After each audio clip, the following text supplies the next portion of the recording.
All right, ladies and gentlemen, we are live with not a lot of gap time again between streams. And as we go to Circuit of the Americas, we're already on the pace laps to get ready for today's O'Reilly Auto Parts event, the Focused Health 250. And this is going to be an interesting one.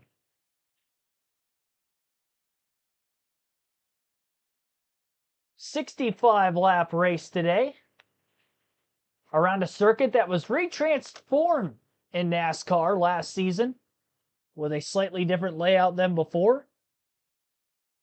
I'm in the middle of trying to pull up the leaderboard on NASCAR.com.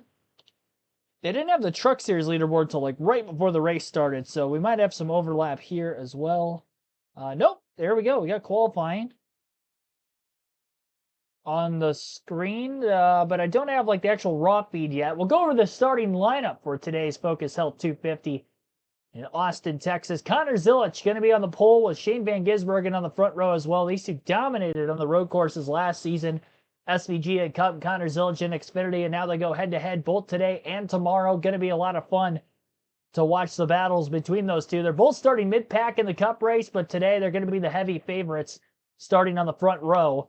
And row 2 will be Austin Hill and Brandon Jones. Row 3, Justin Allgaier, Carson Kvapil in the 91 for Mario Gosling Racing.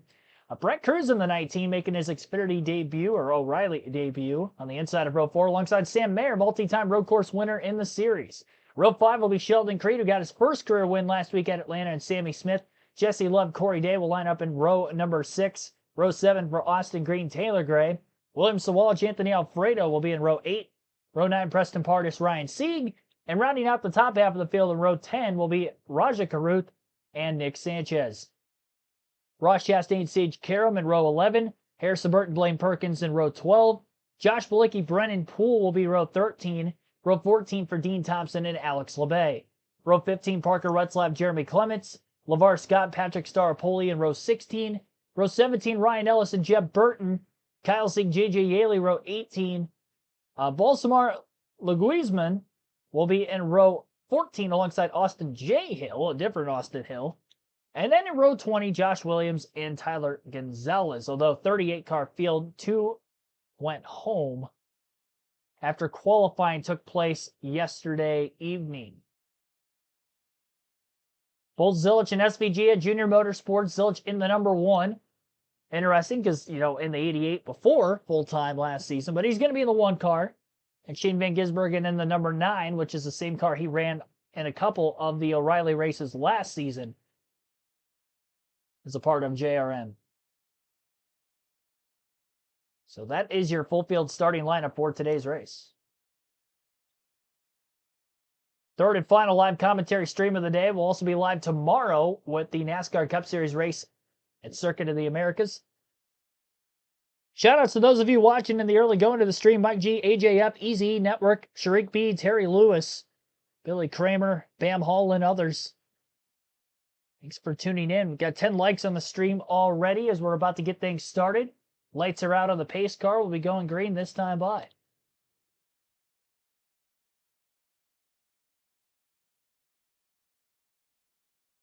Trying to find the raw feed on NASCAR.com right now, which obviously one race just wrapped up like 10 minutes ago, so going to be a little bit slow.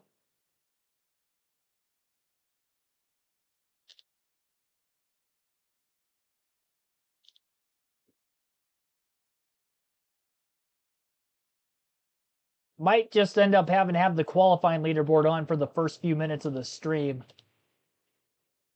so NASCAR.com can get situated with itself.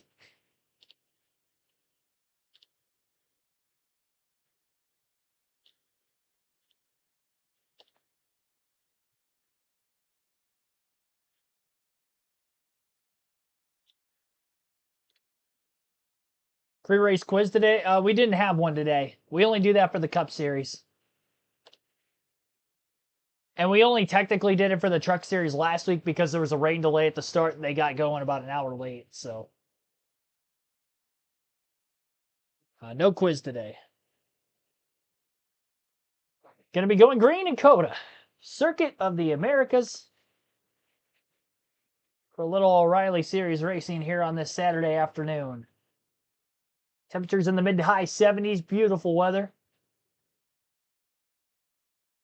Midland, Texas.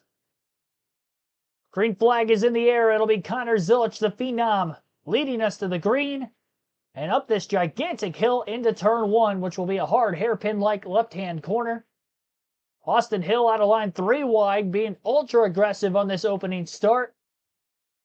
Clean 3 wide maneuver to get by Zilich, who backed out of the gas. He was in the middle of it.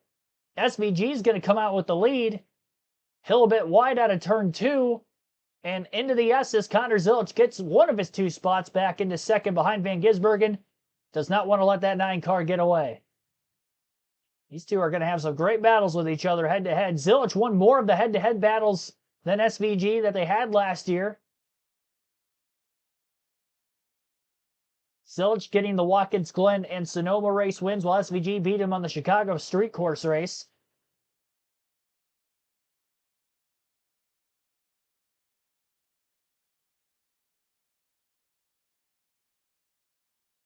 And again, a 65-lap race today. 20 laps in Stage 1, Stage 2, and the final stage will be 25 laps.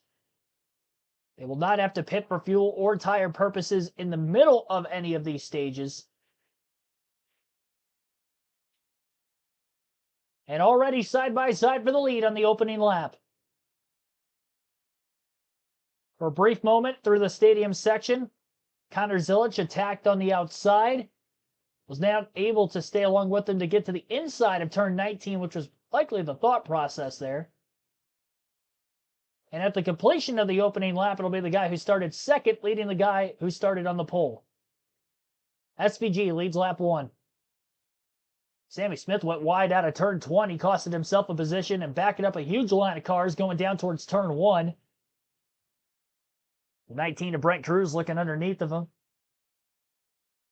And Jesse Love, the defending series champion, right there as well.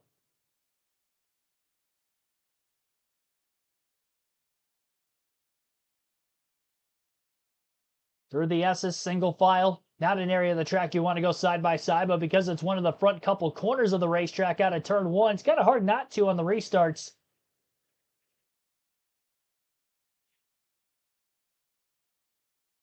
Have some tires set up in that area of the track.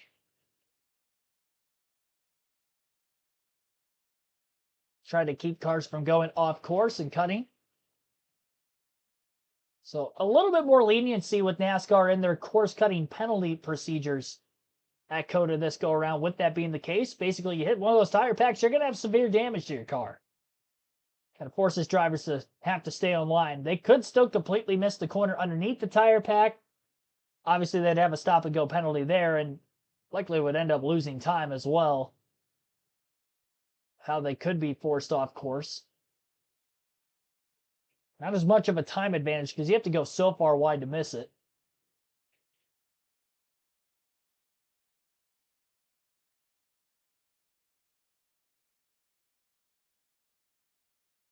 Shane Van Gisbergen out in front.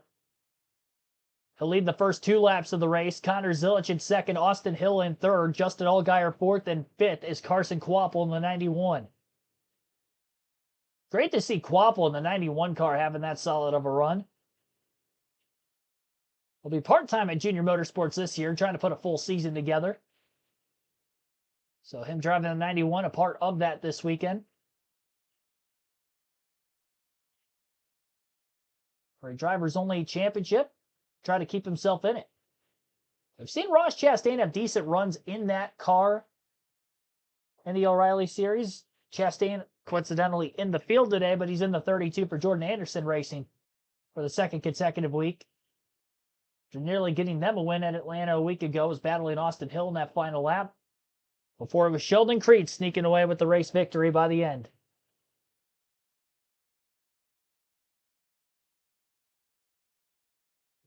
Lap times here, obviously a bit longer than that of the Truck Series race, which wrapped up at St. Petersburg. That was a fun one. Lane Riggs holding on to win. Pressure from Ty Majeski and Ben Rhodes late. 3 different winners in the first 3 races of the truck season. Will that be the same here in the O'Reilly Series, and Tyler Reddick trying to go for 3 in a row this weekend, qualified on the pole this morning after winning the first 2 races of the season. He has not won more than 3 races in a single season in his Cup career, so having 2 with 34 to go, he's got a good shot to beat that. He might even be able to get 3 and match that tomorrow. Only driver to win 3 races in a row in the next gen era was actually early last season when Christopher Bell won the 2nd, 3rd, and 4th races of the year at Atlanta, COTA, and Phoenix. 4 laps into the race, side-by-side commercial break on the CW, which is where you can watch this race visually. We see live commentary, full flag-to-flag coverage right here on the channel. I'd go through the full field running order right now, but again, with NASCAR.com, a little slow to get the Truck Series leaderboard off and get this O'Reilly Series leaderboard on. Let's go to raw feed. There we go. Okay, so now we've got the raw feed up and running here about 5 laps into the race. Got 1 car off track. That'd be Jeremy Clements in the 51.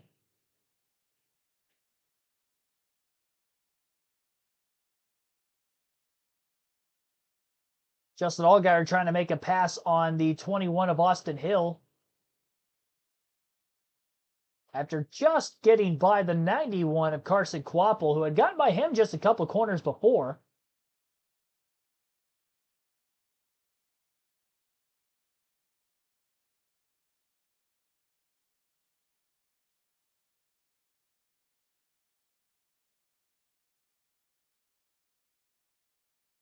Hate that they're running the short course at COTA. Well, I mean, the original course is definitely more laid out for open wheel racing.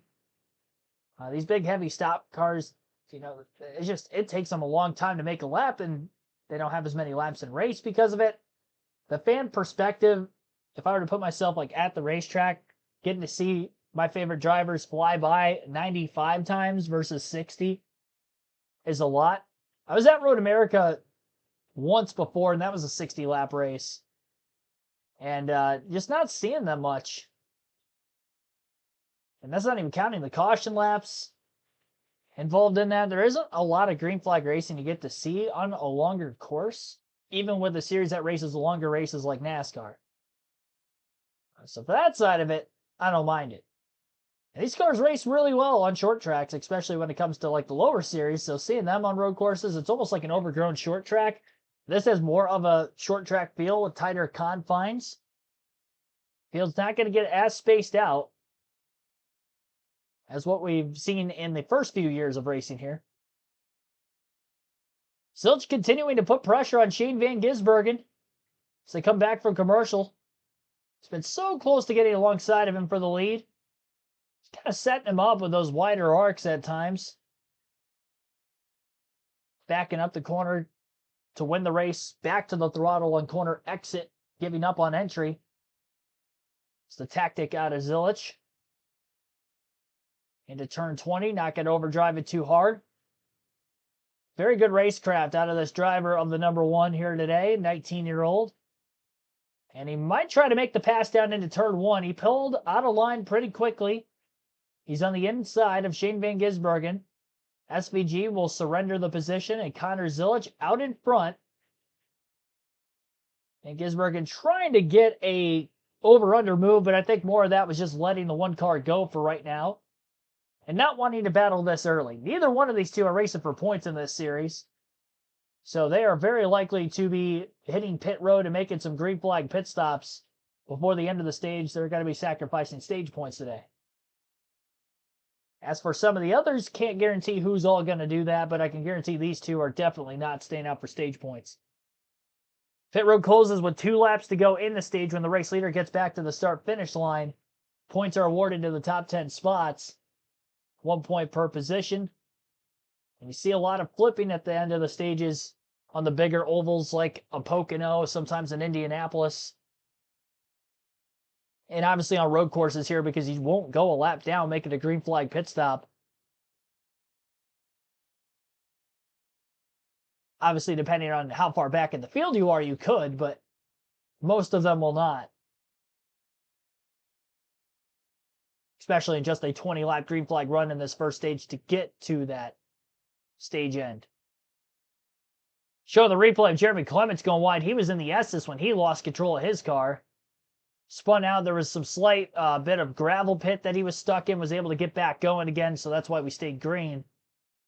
If you're just tuning in to get a first lead change of the race happened moments ago, Connor Zilich on lap 5 made a pass on Shane Van Gisbergen in turn 1. He has now since led the last 2 laps. So 7 laps in out of 65.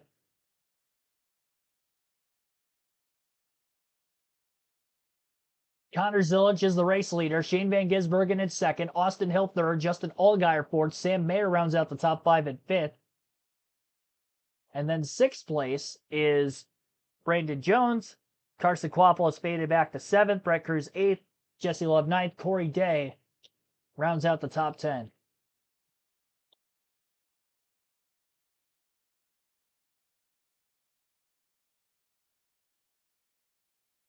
Thought the raw feed was up and running a little bit ago. It is not.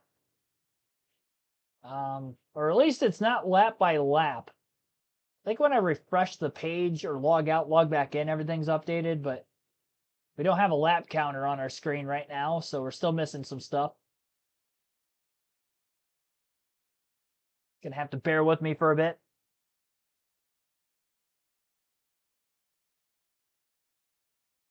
Ross Chastain, who started mid-pack in this race, trying to work his way through the field. Quite a bit of damage on the 18 of William Sawalich's car. Front end is completely bashed in there, so he definitely hit somebody hard. And I don't know if that was the initial start of the race or what. Slight tire rub on the left rear tire, the 54 of Taylor Gray. It looks like he's got some fender damage. I don't know if that was from the 18. But as much damage as the front of the 18 has, somebody's got to have a ton of damage somewhere else on the track. To the back of their race car. I'd be shocked if there isn't.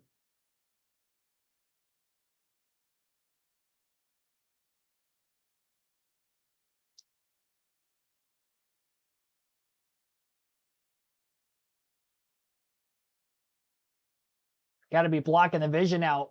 Having that hood pushed up as much as it is on Sawalich going to make hitting his apex in the corners very difficult. Both right and left. Hood's crunched. He's staying out for right now. He's going to try to tough it out and get these stage points if possible. Though he's outside the top 10 for the moment, I would assume he could be of the group, though, that does not pit before the end of the stage and just try to get and salvage every point you can. It's also going to be interesting, though, the tactic of who takes stage points versus who doesn't. I do think you're going to have more drivers going for points this year with the new format than before. Without having the win in your in format, you kind of want as many of the points as you could possibly get. So sacrificing 10 of those, it's going to be difficult. We didn't have to see that in the truck race earlier, and that's because they did not have live pit stops for their race with a standalone event in St. Petersburg. But obviously we'll have live pit stops back for this O'Reilly race.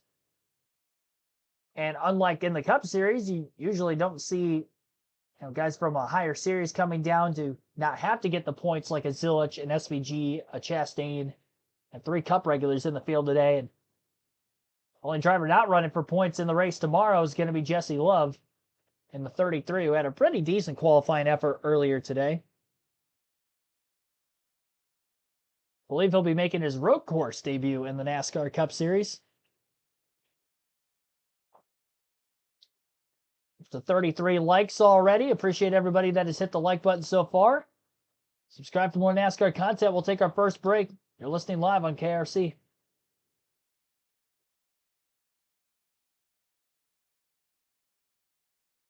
Lap 9 of 20. Second side-by-side commercial break as of right now.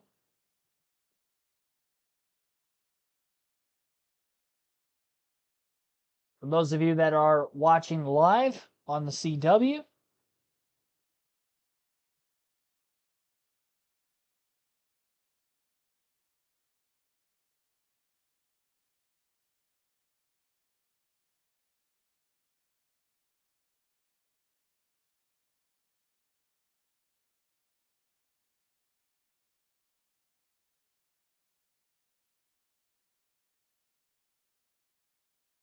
As soon as I come back from break, I'll let you listen in for a few laps to the booth. Parker Kligerman, Jamie McMurray, and Adam Alexander will be on the call.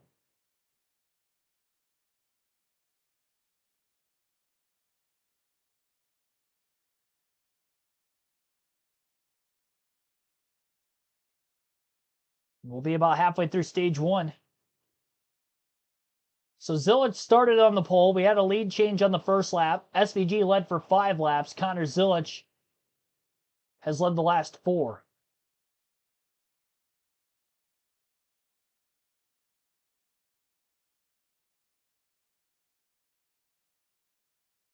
Going to go through the full field running order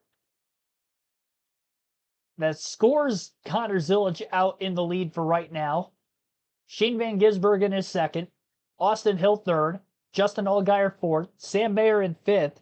6th place is Brandon Jones. Brent Cruz 7th. 8th is Jesse Love. Carson Kvapil 9th. Corey Day rounds out the top 10. Then Sheldon Creed in 11th. Sammy Smith 12th. Austin Green 13th. 14th is Anthony Alfredo. Raja Kruth in 15th. Taylor Gray 16th. Jordan Anderson, one of his cars. Ross Chastain in 17th. William Sawalich is 18th. Ryan Sieg 19th. Josh Balicki 20th. Alex LeBay 21st. Harrison Burton 22nd. 23rd for Dean Thompson. Preston Partis 24th. Nick Sanchez 25th. Blaine Perkins 26th. Brennan Poole 27th. Jeb Burton 28th. Ryan Els 29th, and 30th is LeVar Scott. And Parker Retzlaff 31st. Patrick Starpoli 32nd. JJ Illy 33rd. Kalsik 34th. Baltazar Leguizamon in 35th. Jeremy Clements 36th. Sage Carob 37th. And Austin J. Hill already 2 laps down in 38th. Well, he pulled into the pits with some kind of an issue. SVG has the fastest lap so far. Lap time of a 100.885. Lap time for the Cup Series cars, 2 to 3 seconds a lap faster than it takes for the O'Reilly cars to get around this race course. It's crazy the difference with how much less downforce these O'Reilly cars have versus the Cup cars that are more purpose-built for short tracks and road courses by way of having better handling, and you see that in the lap times. Slight increase in horsepower on road courses and short tracks as well to 750, and that could equate to more tire wear, more passing opportunities as well tomorrow than what we've seen in next-gen road course racing prior. Pond 1771, thanks for tuning in as well. Welcome back. You know, you were in for the earlier streams today as well. 40 likes already. Thank you for everybody that has hit that like button so far. Subscribe for more NASCAR content along the way as well. On the road to 7,000 subs on the channel. And we are 22 away. 22 subs away from 7 grand. So we'll see if we can get there. Thank you all.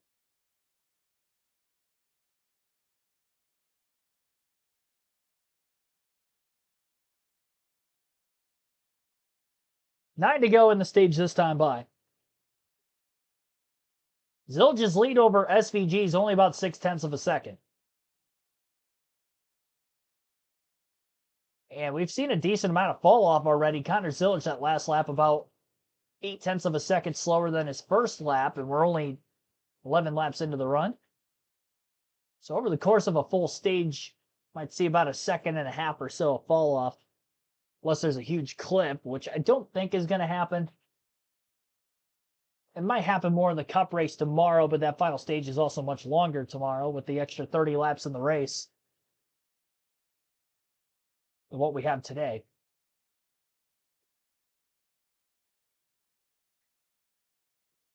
I don't like how I have to keep logging out of NASCAR.com and then logging back in again to get our live scoring updated.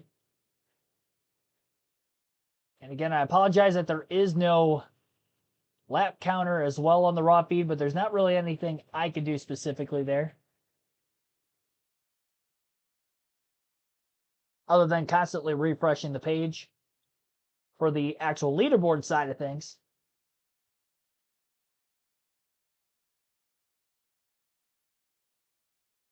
Top three in the running order all started in the top three spots. Despite the fact Austin Hill tried to go for it on the opening lap 3 wide.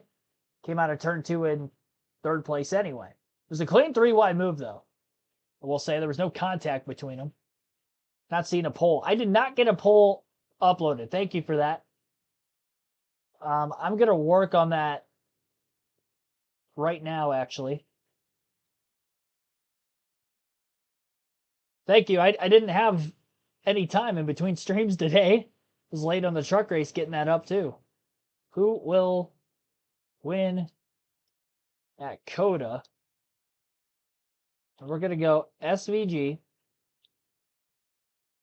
Actually, I got to back up. I only want 3 options. Field. Connor Zilich. And SVG. Who will win the O'Reilly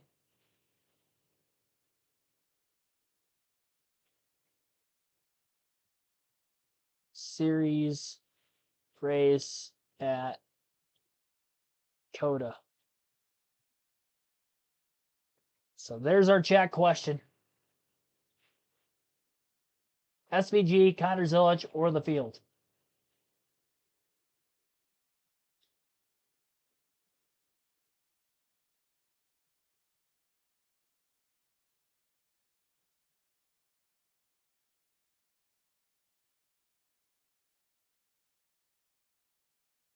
Last lap, a couple tenths faster for Zilich. You can see on our screen when I refreshed it about 2 laps ago, it was a half a second difference, back to about 9 tenths again. But really, these two are trading lap times back and forth at the front of the field. The one looks a little bit better. Obviously, he was able to make the pass on SVG.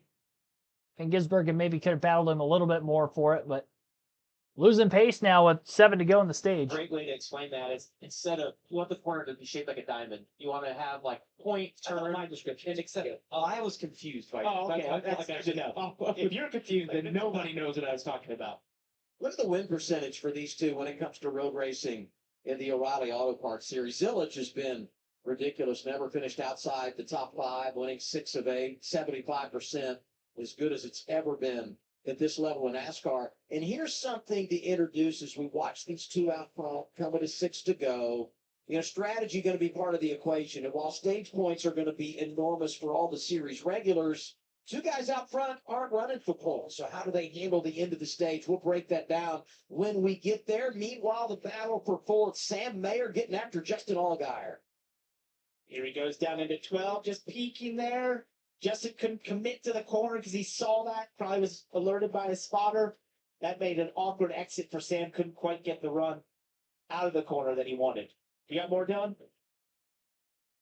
Yeah, when you guys talk about points, the 41 team is a group that needs some stage points. They have not scored any this year due to an adventurous race in Daytona, and then obviously the Atlanta, when they were 3 laps down, they played from behind all day. So I think the good news is this car has been really good all week. And if you remember last year, they unloaded here, both Haas cars did, and it was a struggle just to kind of get them to go down the racetrack. They really had to thrash to try to find a setup that worked. Came back to finish 3rd, and he and Sheldon Creed both feel like the cars are better this year. So good signs early for the 41 and in a spot to get their first stage points of the year. Well, that organization makes the move to Chevy. They seem very comfortable with that move, and it seems to really be energizing what they're able to do on track. Sheldon got the win last week, and Mayer was on the pole. Could be some pit stops coming up when we return side by side on CW with Connor Zilich leading at COTA. All right. Zilich out in front here with about 5 laps left in the stage. Shane Van Gisbergen still in 2nd, then Austin Hill 3rd, Justin Allgaier 4th, Sam Mayer in 5th. 6th place is Brandon Jones, Brent Cruz in 7th, Jesse Love in 8th, Carson Kvapil in 9th.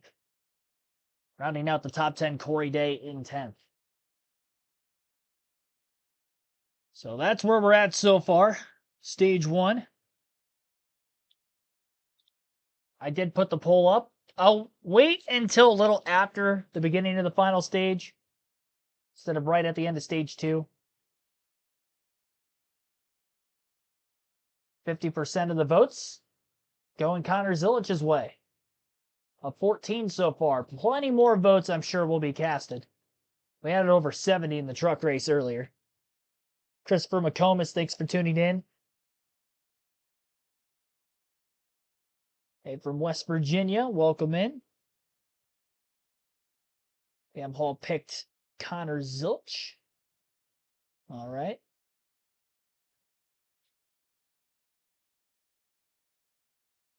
46 likes now. Thank you all. And again, we were 22 subs away from 7,000 on the channel.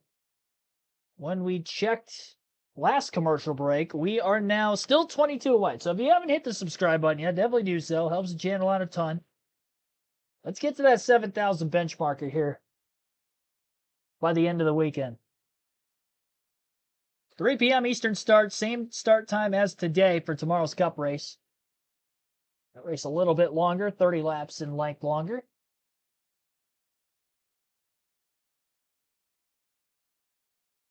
Connor Zilich and SVG show continues. They've got an 8-second lead over Austin Hill in third. It's amazing the damage that these guys are doing.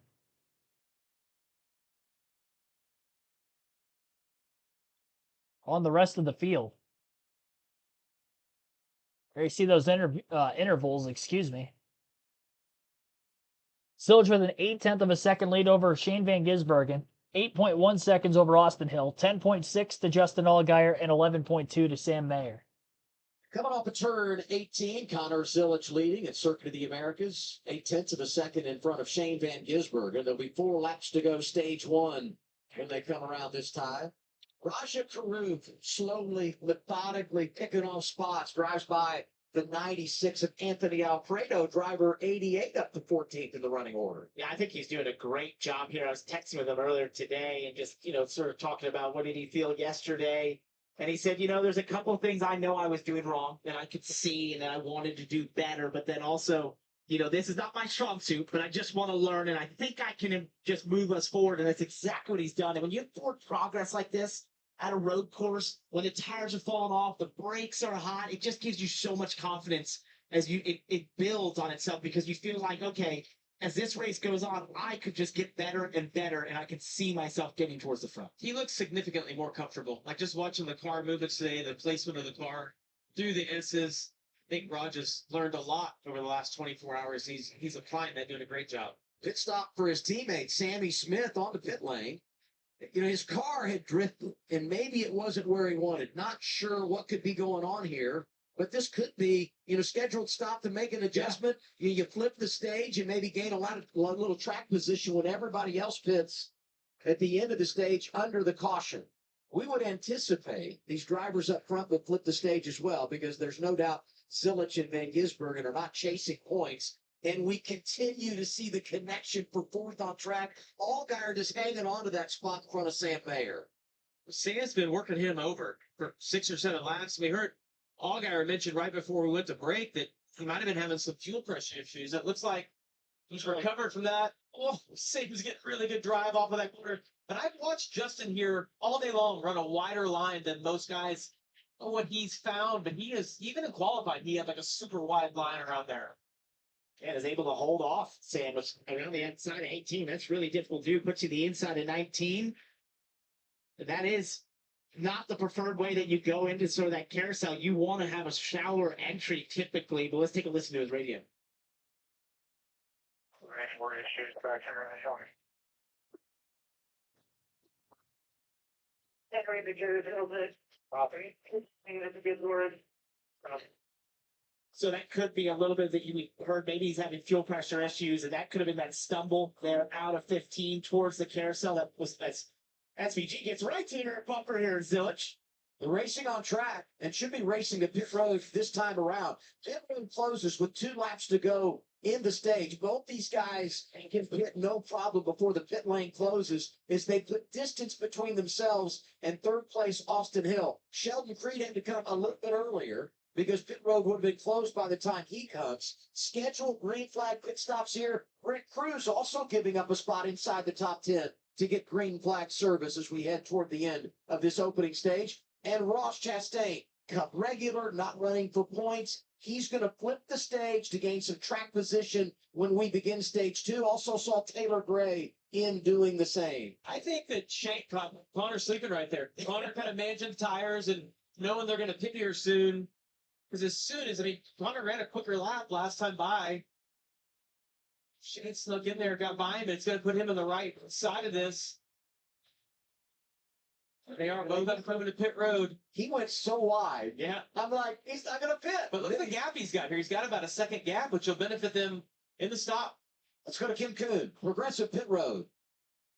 And as expected, both SVG and Connor Zilich short pitting this stage for track position. This is actually in the playbook for crew chief Philip Bell. He told me yesterday, all we're here to do is win. Right now, SVG very quiet on the radio. No major complaints. A happy driver. Remember, they take more friction on their tires, no go fuel, really. It was happy as well. Crew chief Rodney Childers asked for a balance update, and Connor basically just flipped the radio, which I will take to mean the car's pretty good. So they'll change 4 tires. Rodney wanted to make sure they get the brake decks cleaned, which you see there, and Phillips is down the line. The other big thing in this situation, just make sure you don't speed, you don't get a penalty. Because you've established such an advantage over the competition, you can't give it away with something silly. 19 hold serve coming off the pit lane. He jumps out in front up the one of Connor Zilich. And those two are going to cycle out, I believe, 10th and 11th, it looks like. SVG ahead of Zilich as he passed him on that final lap before having to come to pit road. Austin Hill takes over as the race leader. He's going to stay out and try to go for these points. And again, because of the current points format, you don't know where you're going to be later in the season. You want to go for that regular season championship. You're going to want to take the points as much as possible. This is going to likely force the hand of more drivers staying out to get points versus before. Top 9 cars were close enough to the leaders to pass them when they were on pit road. But as for SVG and Connor Zilich to be 10th and 11th, behind the 9th place car because of the gaps that they had over everybody else, that's pretty impressive in and of itself.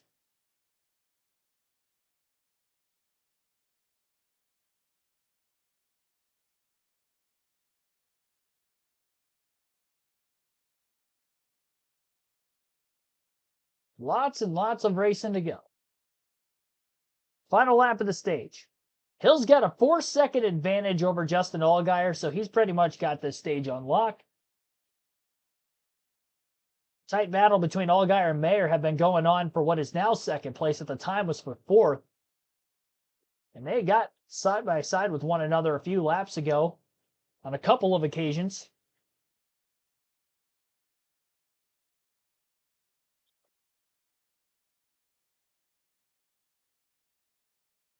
Off the lead right now for Van Gisbergen, he is about 27 seconds behind Austin Hill. And I'm going to refresh the leaderboard as soon as I get to the end of the stage, so then we'll have the full stage results for the top 10. It'll be updated.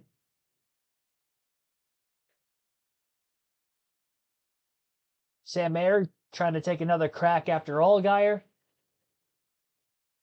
in the battle for 2nd. Few more corners to go. Mayer to the back bumper of the 7, racing him clean right now.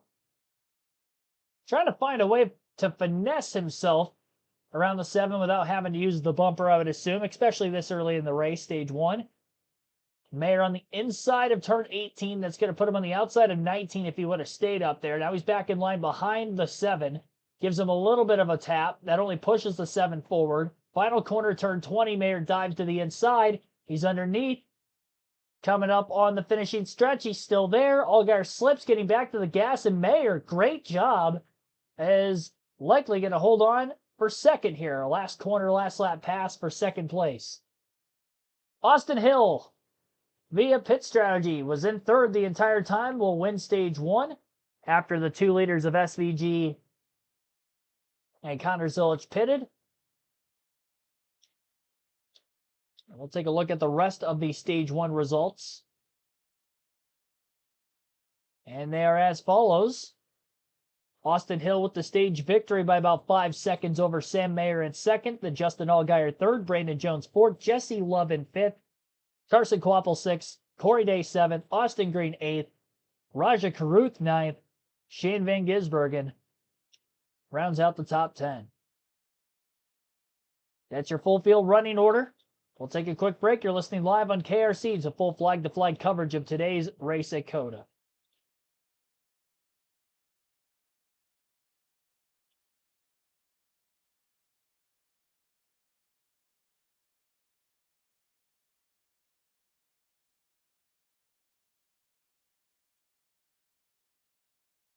Almost up to 50 likes already. 48 on the stream. Thank you, everybody that has hit the like button. Helping me out a ton.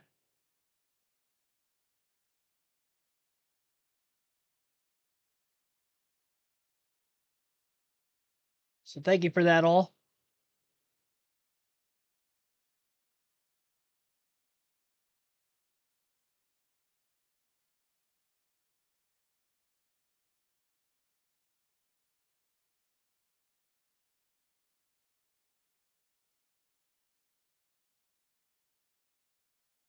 How many laps until SVG passes Hill? If they would have stayed green, I think he could have done it, especially with fresh tires, in about 20 laps. That last lap by Austin Hill was a 103. Last lap for SVG was, well, I guess it was also 103. Some of that might be the caution speed, though. Slowing down, coming to the line, saving gas. I was going to say everybody was about 3 seconds off. Even the ones in traffic a bit.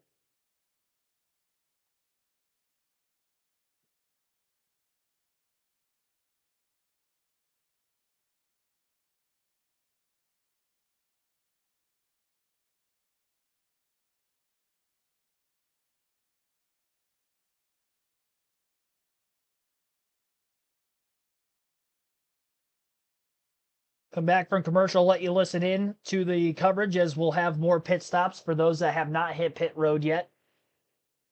Again, the first 2 stages, both 20 laps today. Stage 1 caution free through all 20 so far. By the time we get this restart in, we're probably going to have anywhere between 15 to 16 laps to go. Maybe closer to 16.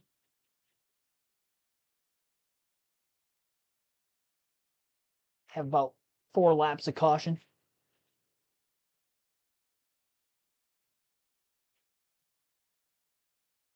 Justin's got a bad habit of bleeding spots coming to the flag every stage so far this year.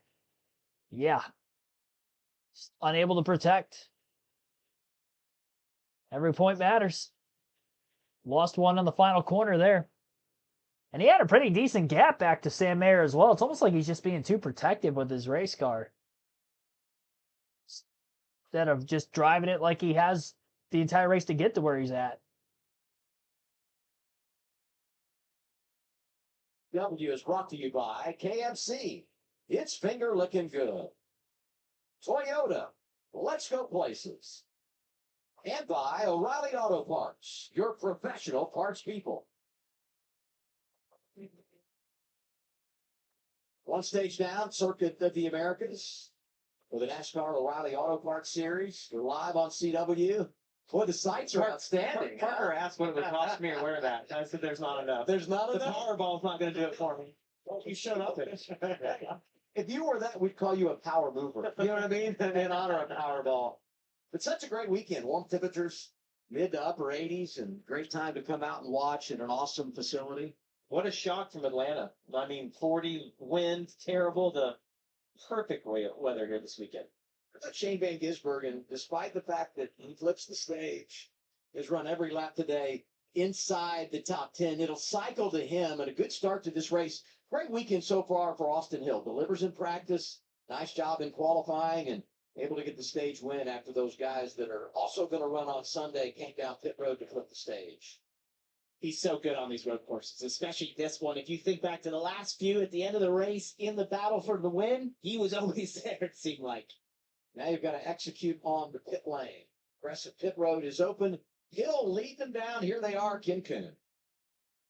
Also see Justin Allgaier down pit road. Actually ran out of fuel towards the end of that last lap of the stage. Said the 41 would have never gotten to me if I hadn't run out of fuel. He said tight middle, not enough forward drive, forward fresh Goodyear tires, snowblow fuel. You see the work on the right going on. The 21. Tight in the slow sections, loose on the fast section. Same thing they were battling in practice. They came in the points leader, wanted to leave. Today, the points leader, that stage win will certainly help, Dylan. But Ken, for what it's worth, Sam Mayer thought Justin Allgaier was crushing them off the corner with forward drive. So that's his biggest request here on this stop, is to help him with some of that off of the corner. They'll change more tires for the 41 in complete service. Double pit stall for Sam Mayer after winning the pole last week. We look at the race off Progressive Pit Road, and that number one pit stall paying dividends. He jumps out in front of Hill. Then it's Brandon Jones, and Allgaier lost one. Restart to stage 2 when Weaver's.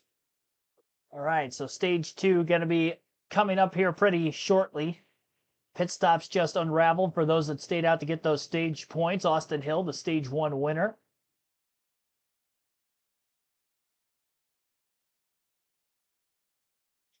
Sam Mayer was second, Justin Allgaier third. That is how your stage results finished out.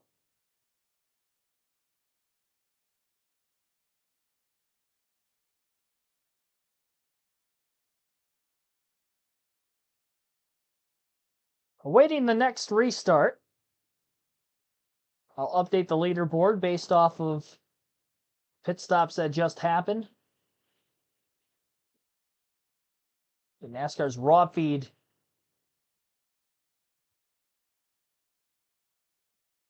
kind of down, if you will, for this O'Reilly Series race.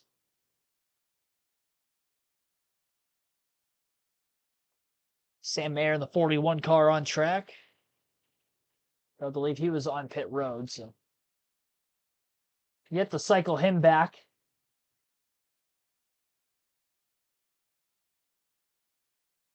Yeah, SVG. It's going to be restarting back up at the front of the field again.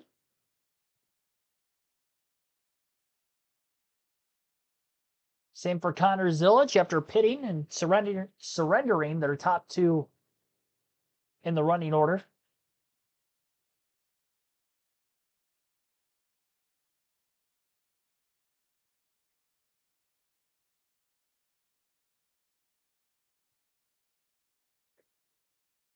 A lot of racing still to go.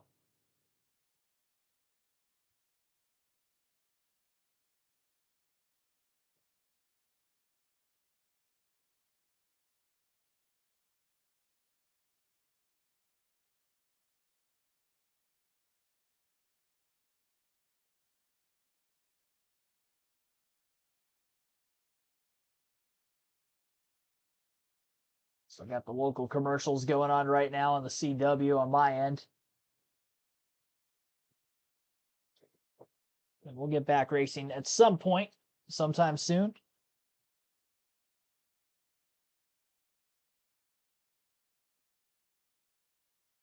$50 likes so far on the stream.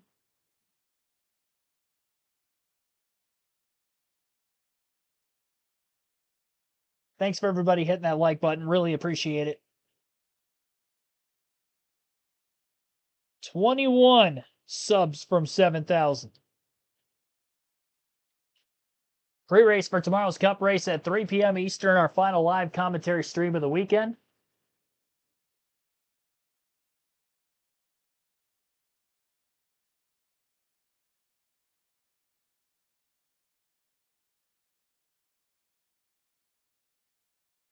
Thrill, scan the QR code below to enter the CW Switching Gear Sweepstakes for the chance to win a trip to Universal Orlando Resort's 4 amazing theme parks. Carla Betts joining you from the CW Garage right now, and no better time to get to know rookie Brent Cruz than today. He is the youngest driver we've seen in the series since 2001, and hey, maybe he even listened to a little pop country to get ready for the race today. Here is his Race Fit Health Report, brought to you by Brett's Tree. Now, despite being so young, he's got experience all over the world, including on this track. Today, though, going to be his first on this specific layout. The question is, can his results be congruent with his past success? He told us just yesterday, he said, my goal today, Adam, though, is just to keep it clean. And so far, he's doing that.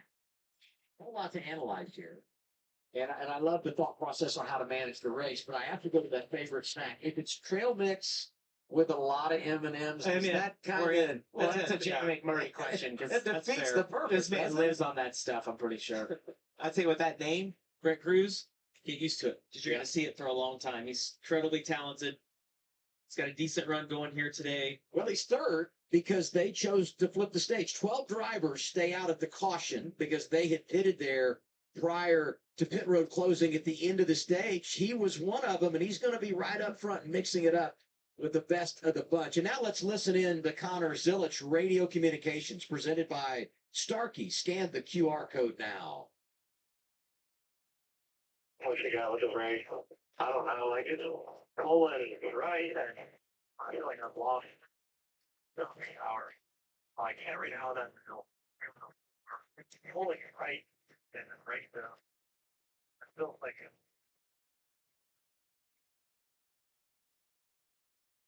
So going to the floor means he's lost pedal, and we say that even if it's just a little bit long, right? Like just if it's just an inch longer than normal, you're like, what's going to the floor? But the pulling to the right and going to the floor, that's concerning. It is very concerning. Yeah, when it starts pulling to the right, that can be a mismatch in your And you can hear it in his voice. Yeah, He and knows you it's can a tell. problem. And you saw he had a little mistake into turn one when we were on board with him before the end of the stage. And so I think that's one of those things that you definitely could start seeing some mechanical issues out of the brakes, especially when they start pulling and one starts to feel like it's reacting better than the other side. Sam Mayer, who was second in that opening stage, won the race off pit road, will restart 13th. Stayed out to get the points, but pays the price restarting behind all those drivers that flipped the stage. Front row, Shane Van Gisbergen, Connor Zilich, Cruz and Creed behind him. Then it's Sammy Smith and Ross Chastain. Everybody heading to the Echo Park Automotive Restart Zone. Echo Park Auto. All right, green flag back in the air as we get stage 2 underway. And it'll be a land rush headed for turn 1. Up the hill. Hard, acute angled corner. 3 wide coming from 5th place on the bottom of the racetrack now, and forcing a couple of the leaders wide of SVG and Zilich is the 19 of Brett Cruz, and Cruz is going to come out with the lead. A low percentage shot that actually panned out. From 5th to 1st in one corner, what a restart for Brett Cruz. Jamie McMurray was just touting him highly on the broadcast, and now he shows up, takes the lead. And what does he have up here at the front of the field? Zilich and SVG have cycled back to 3rd and 4th off of this restart, and SVG actually went wide out of turn 6B. 3 wide on the racetrack in the back half of the top 10. Sam Mayer, Taylor Gray, the 24 of Dean Thompson, Harrison Burton, the other Sam Hunt Racing Toyota driver. Problem is Cruz was in the back half of the top 10 for most of that last stage, so I don't know that he's got anywhere near the pace that Sammy Smith, Connor Zilich, and SVG do up at the front. But we'll see what he can do.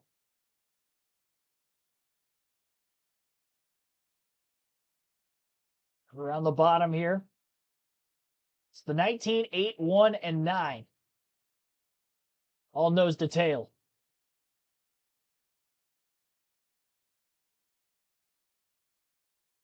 At the end of the first lap, to start the next stage, it is Brent Cruz holding on for the lead with Sammy Smith at 2nd. Tightly behind is Connor Zilich in 3rd, Shane Van Gisbergen in 4th, and Sheldon Creed 5th. And a little bit of right front fender damage, perhaps, on the 9 of Van Gisbergen. Either that or he just flat out locked the tires up, headed into turn 1. Maybe a little bit too much defensive driving out of Cruz out of the rearview mirror, and he's holding up a huge line of guys behind him. Connor Zilich attacking on Sammy Smith through the S's, makes the pass. Smith had to get out of the gas, settle himself back in line. And now SVG coming out of the S's, going to try to make the pass into turn 6, and he does after Sammy Smith blows the corner. Locking up his front tires that go around. I don't think Brent Cruz is going to be able to hold on for long. He got a lap let in today.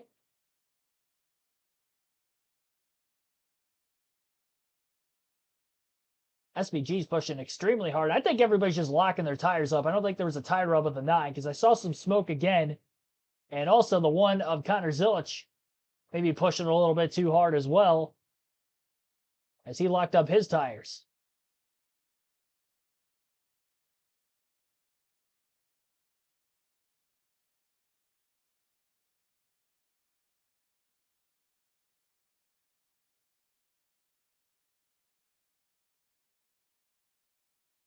4 wide. Again, a maneuver that usually doesn't work down in turn 1 quite that effectively. Nonetheless, the fact that all 4 cars got out with any kind of major tire rub is pretty impressive in and of itself as well. It's usually when they're 4 wide, they're all just kind of pressed against one another, and 1 or 2 of them come out with significant damage. Nobody did there. Everything holds up. Maybe a slight bit of contact between the 19 and the 9, but it was very minimal. Again, despite the fact that there were 4 cars congested that close together, I'd say it was a job well done and a good move altogether by Brent Cruz. Not many drivers can attempt and pull off that maneuver in quite the fashion that he was able to do moments ago.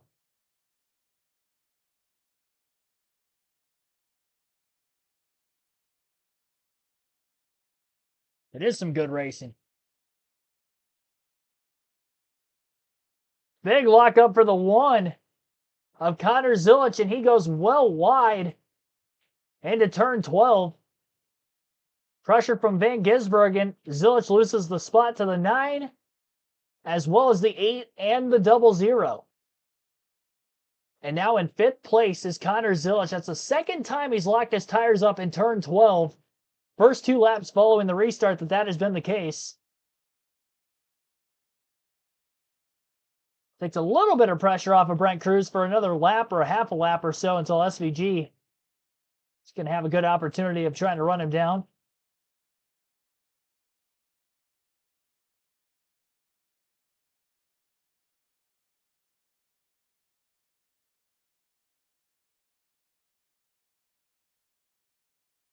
Lead is 0.6 of a second for Cruz over SVG. Sammy Smith 0.9 back in 3rd. Sheldon Creed 1.4 seconds off the lead in 4th, and 2.6 back is Connor Zilich in 5th.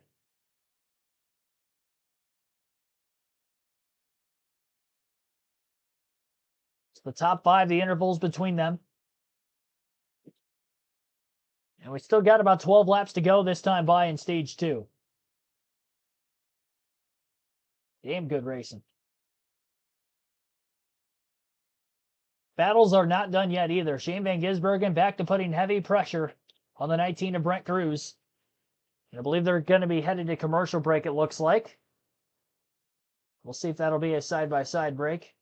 And it is, so we'll keep our commentary coverage rolling. No bump from the back of the 19 and off the front bumper of the 9, but he is there. Backs up, turn 13 immensely to win the race back to the gas. And as they head for the stadium section, Cruz does a great job of accelerating by.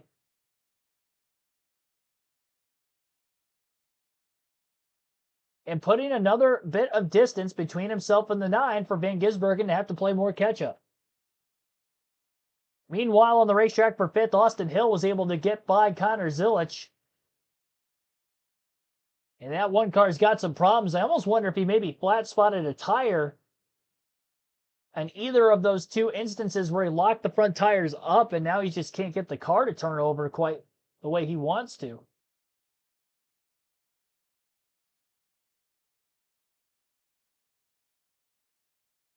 Van Gisbergen out of turn 20, up the hill to turn 1, stays in the draft behind Cruz.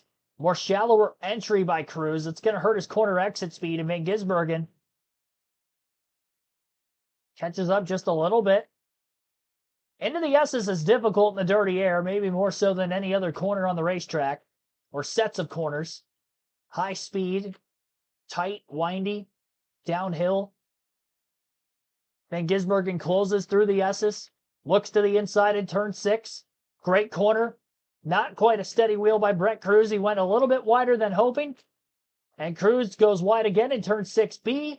And Shane Van Gisbergen back out in front. And because of those consecutive mistakes, back-to-back corners, now Sammy Smith is going to get through to 2nd. And Cruz has to get his momentum back quickly before he loses any more spots, because Sheldon Creed and Sam Mayer are right there. Connor Zilich now back to 6th place. Scratch that. I think he's back in 7th. Yeah, 7th place for Zilich. 4.2 seconds out of the lead. Creed outside of Cruz. Contact between the 2. Creed goes around on the front bumper of Brent Cruz. Over aggressive, trying to get the rhythm back that he was lacking for several corners. Creed, unfortunately, gets wiped out. He gets back going in the right direction. We don't get a caution, but Creed's going to fall well out of the top 5 now. I said it early in this race. One of the phrases you will hear, the balance of patience and aggression. You know, Brent Cruz had the lead, was falling back. They're taking advantage of him. 3 wide in the carousel, and Sheldon Creed paid the price. Yeah, what happens here is when you start to get off rhythm, it's people can start to take real advantage of that, as we saw this with Brent Cruz. So he's down, falling back as SVG got by him at 6A and 6B. Sammy Smith got by him at a 12, and now Sheldon Creed comes in there, gives a little hip check. Not bad, not bad. Little This good. is where it gets aggressive. So this corner, this is sort of the carousel that they're heading towards. Out of, we look back once again out of 15. Here, you have a shower entry, but this right here, you can't quite do that. It's an off-camber corner. These cars just find themselves really floating out. Sheldon was, doing the predict with the common line. Brent tried a very shallow line, and the car was never going to turn, got together, and spun out Sheldon. I'm sure Sheldon's not excited about A that. little bit of panic from the 19 because of losing a couple of positions, just trying to gather it back up. Probably felt like Sheldon was too aggressive, but Parker said, because of that corner being off camber, you're wanting to turn the wheel, but you can't, because if you do, you're going to spin out from just lacking rear grip.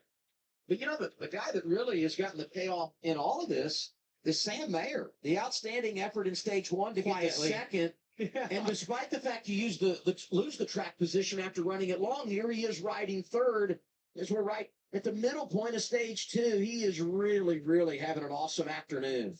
Well, he's another one of those guys, Parker, that reminds me of a Connor SVG, where he'll have some good short run speed, but it's the long run speed that really pays off for him, as these runs, like 10 laps at COTA doesn't sound like a long time. It is an eternity inside of the car and how long the laps are. What I think's different about what I've seen from Sam Mayer this year, as opposed to I looked at some of his other road courses and the ones he's won, is it's normally he shows up towards the end. And he gets around the front, but when he really comes online is towards the end. I lost 2 races to him in that sort of fashion, so I know it well. But I think, he's definitely, he was my pick earlier today, because if it wasn't going to be SVG or Connor Zilich, to me, one of the best road racers in this series is Sam Mayer, and he's showing that here today.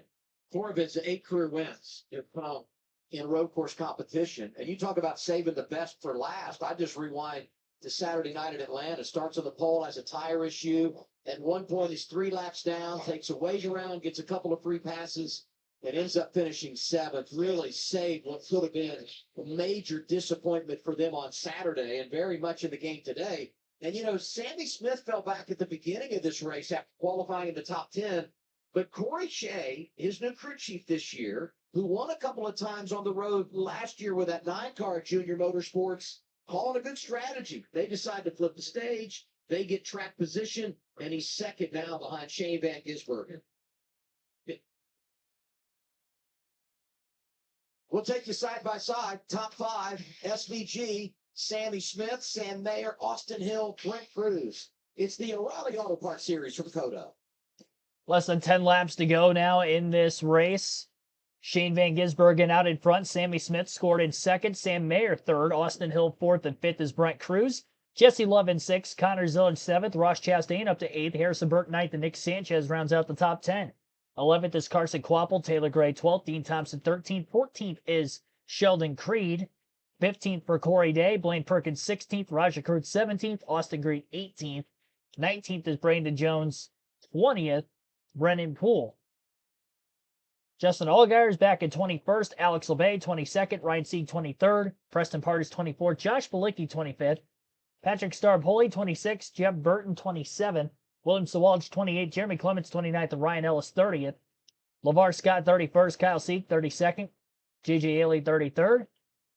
Parker Retzlaff 34th. Baltazar Leguizamon and 35th. Sage Karam 36th. Last car in the lead lap. Anthony Alfredo 37th. And Austin Hill 38th. That rounds out our field. Austin J. Hill specifically 38th. He is off track. Alfredo just fell a lap down. He's the only car off the lead lap right now that is on track. Shane Van Gisbergen out in front of the field. His lead is 1.7 seconds to that over Sammy Smith. Sam Mayer 1.9 seconds back and 3.5 seconds to Austin Hill. We'll take a quick break. You're listening live. KRC, our full race coverage continues. And again, usually the chat poll for us will close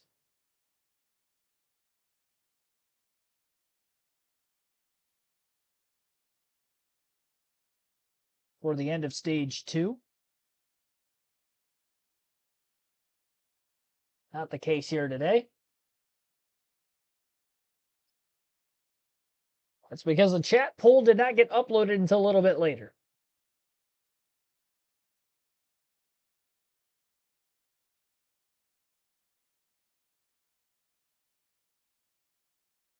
Race had already began.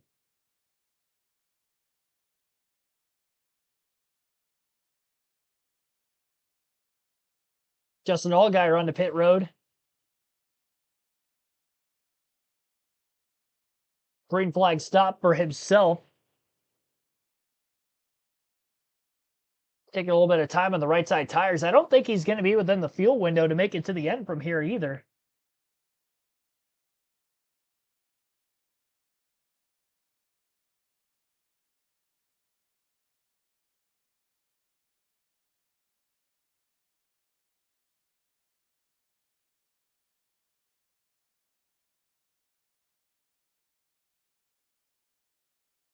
To go. So over halfway home, stage 2, Circuit of the Americas for the NASCAR O'Reilly Auto Parts Series. Shane Van Gisbergen leading by a second and a half in front of Sam Mayer, who was able to scoot by Sammy Smith.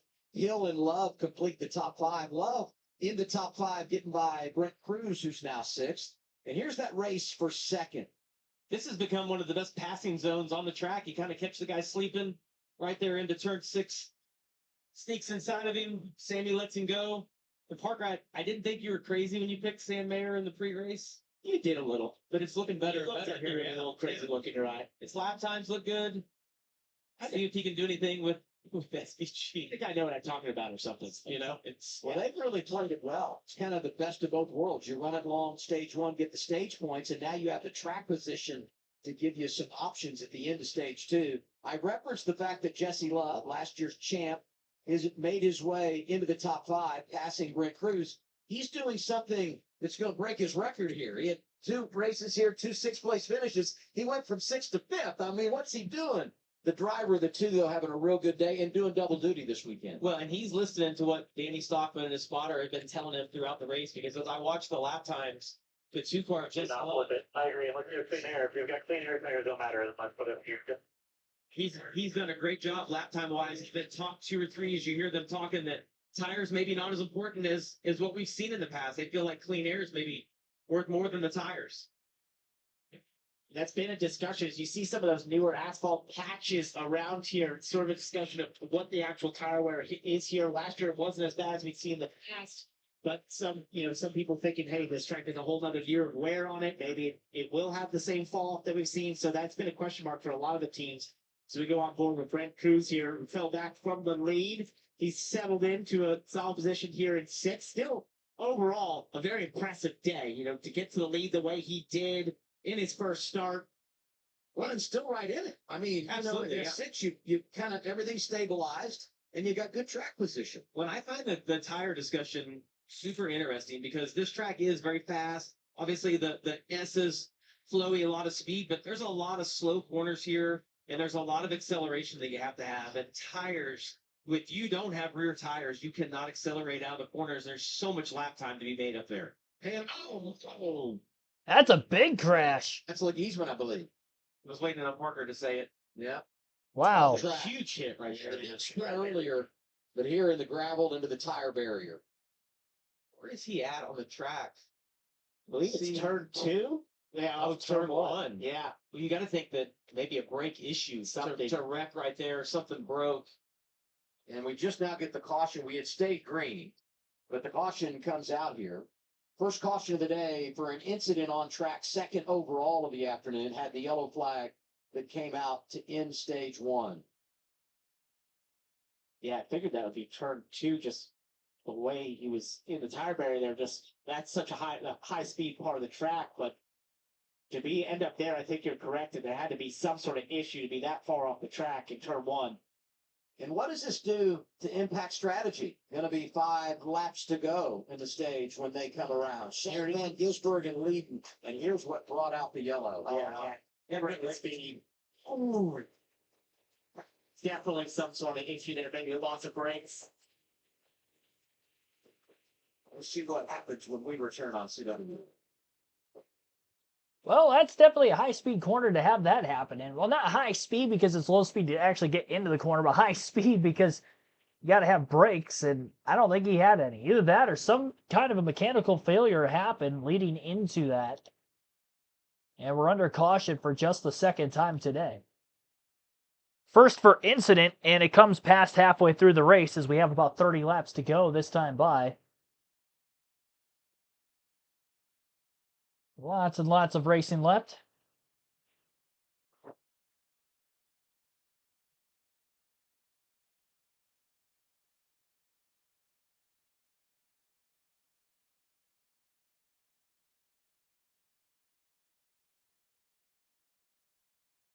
Probably going to be quite the lengthy cleanup, as they're going to have to take his car out of this tire pact and then obviously repair that said tire pack on the outside of the turn 1 gravel pit area of the racetrack. I don't see cars venture out that far wide into turn 1 very often.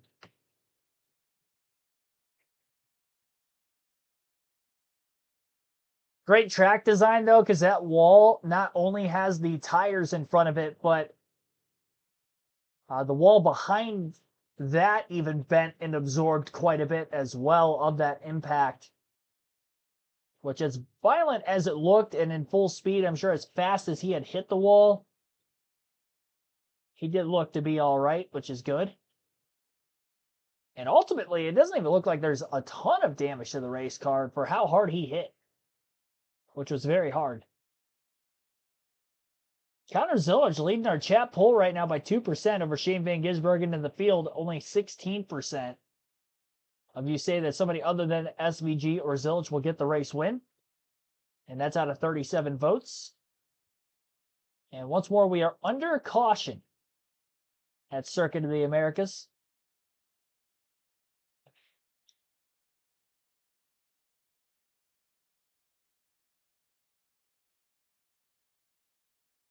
Ruffy just has not been up and running properly, so we don't have a lap counter or any kind of word on whether it's like a caution or restart. Obviously, I could watch that. It does look like he is still trying to catch his breath after exiting the race car. It's a big hit. Baltazar Leguizamon in the number 30 with a crash in turn 1, some kind of a mechanical failure. Hard hit. On the interstage 2 at COTA, it's the perfect time to fuel up with Arby's new $7.99 meat pre-box. Arby's is giving you a whole lot of food with a classic roast beef or a crispy fish sandwich in 3 delicious sides. That's more meal for your money. Scan the QR code to order now in the Arby's app. Arby's, we have the meats. Pit road's going to open here. And we'll see how everybody, manages this. But I would guess if your plan was to flip the stage, you bring it here under caution, and the front runners are doing just that. Progressive Pit Road, the place to be. Shane Van Gisbergen leading everybody down here, Kim. That's right, Adam. SVG at the point at road course he is yet to win at. It's funny, though, despite it being statistically one of his worst, Philip Bell, the crew chief, said, I'll take Shane at his worst road course over anyone else here. The only feedback he's given his team is it's awesome. So Shane Van Gisbergen happy with that race car. You see Austin Hill, the 21 on the left of your screen, just lacking rear grip, Dylan. Sammy Smith just asked for more front grip, but they could not affect the balance at the rear of the car. They'll change 4 tires and fuel. Sam Mayer as well was really happy with his race car settings. A little bit tight in the center, but really solid in general growth from 13th to 2nd. They wanted to get it full of fuel, and he beat everybody off pit road. Number 1 pit stall has been huge for Sam Mayer. Dylan said it. He beat everybody off Progressive Pit Road. Van Gisbergen goes to second. +1 for the teammates at RCR, Austin Hill and Jesse Love. Sammy Smith lost a couple. You see the rest of the top 10 as the number 1 continues to sit, and they work on that Chevrolet for Connor Zilich. 8 cars do stay out here. And so that really makes things interesting It on shakes this it up restart. so much on the restart, yeah. The big discrepancy in speed with the amount of grip these guys have, and if you're Mayer or Quabble, somebody that's already pitted, you're going to want to get as much track position as you can to get in front of those guys. So this will be fun to watch. And we'll get a good visual of the difference in old tires versus new tires. So Let's get a replay brought to you by Progressive. Save when you bundle motorcycle, RV, and boat insurance. Visit progressive.com. First caution for a problem, second of the day. Hard hit for Baltazar Lagisman, who slides up through the gravel in turn 1. He gives the thumbs up as he walks away.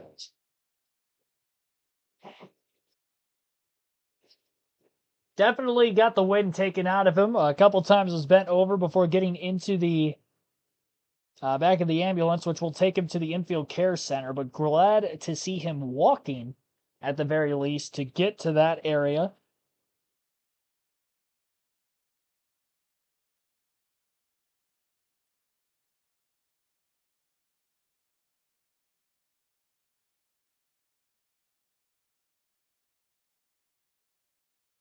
And we will get to racing here shortly.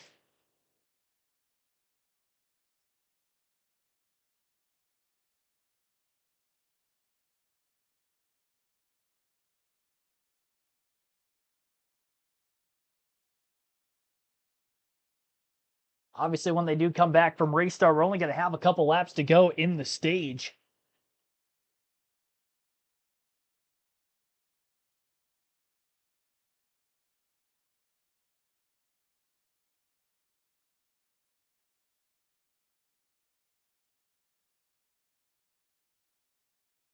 Not a lot of time left.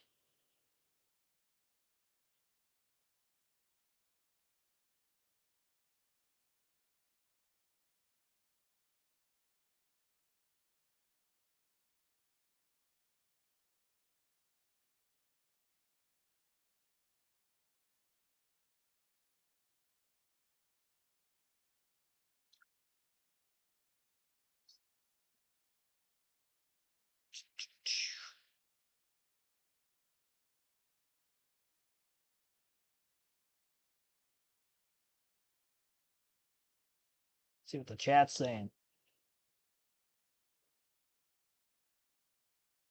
Don't hear anybody coaching Shane about tire fall off ever. Nope. No, he's a great manager of just saving his equipment. Stinks to see Connor Zilich having mechanical issues taking him out of the race, or at least major repair work being done underneath the race car, whether that's some kind of a balance change or what they're doing underneath the right rear of that JRM Chevy.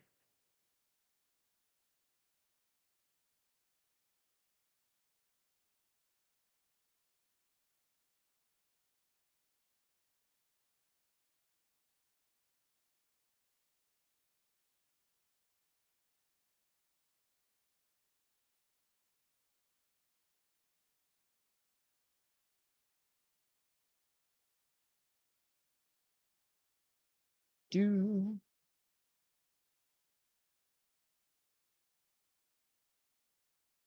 Should be back for a commercial any moment. Hopefully we get a... I mean, I would assume because pit road open, they're going to get a restart in before the end of the stage. Otherwise, they wouldn't have opened pit road. To you by Gold Corral.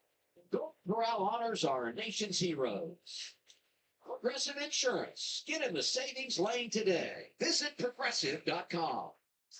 And by the Credit One Bank, NASCAR American Express card.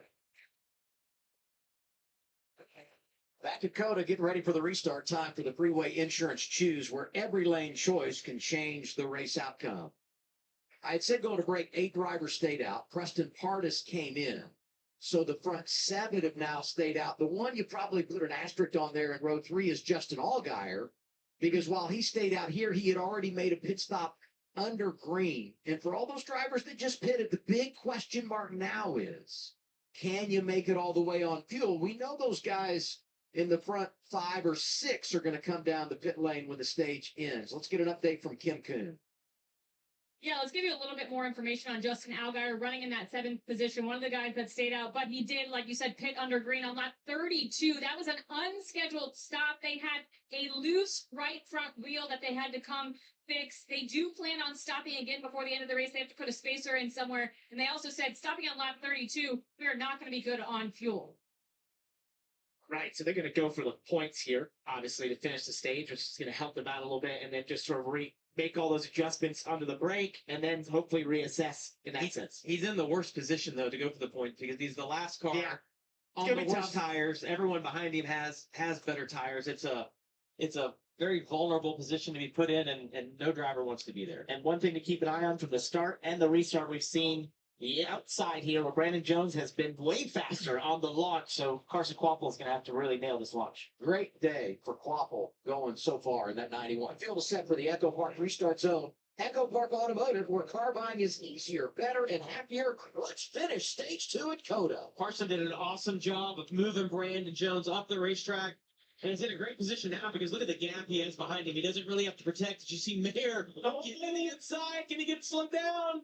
That's Ryan Segan, the Wow. 39. Haven't said his name today. Playing strategy, trying to steal some points. Allgaier hanging on. His Mayer goes up to second behind Kvapil. And that is not what Kvapil wanted to see. A car on new tires that just pitted right behind him. That's going to be incredibly tough to hold off as they all try to funnel through the S's. Yeah, we talked about Justin being maybe in the worst position. Look where he is now in third. Got a little bit of a buffer from some of those guys who have fresher tires.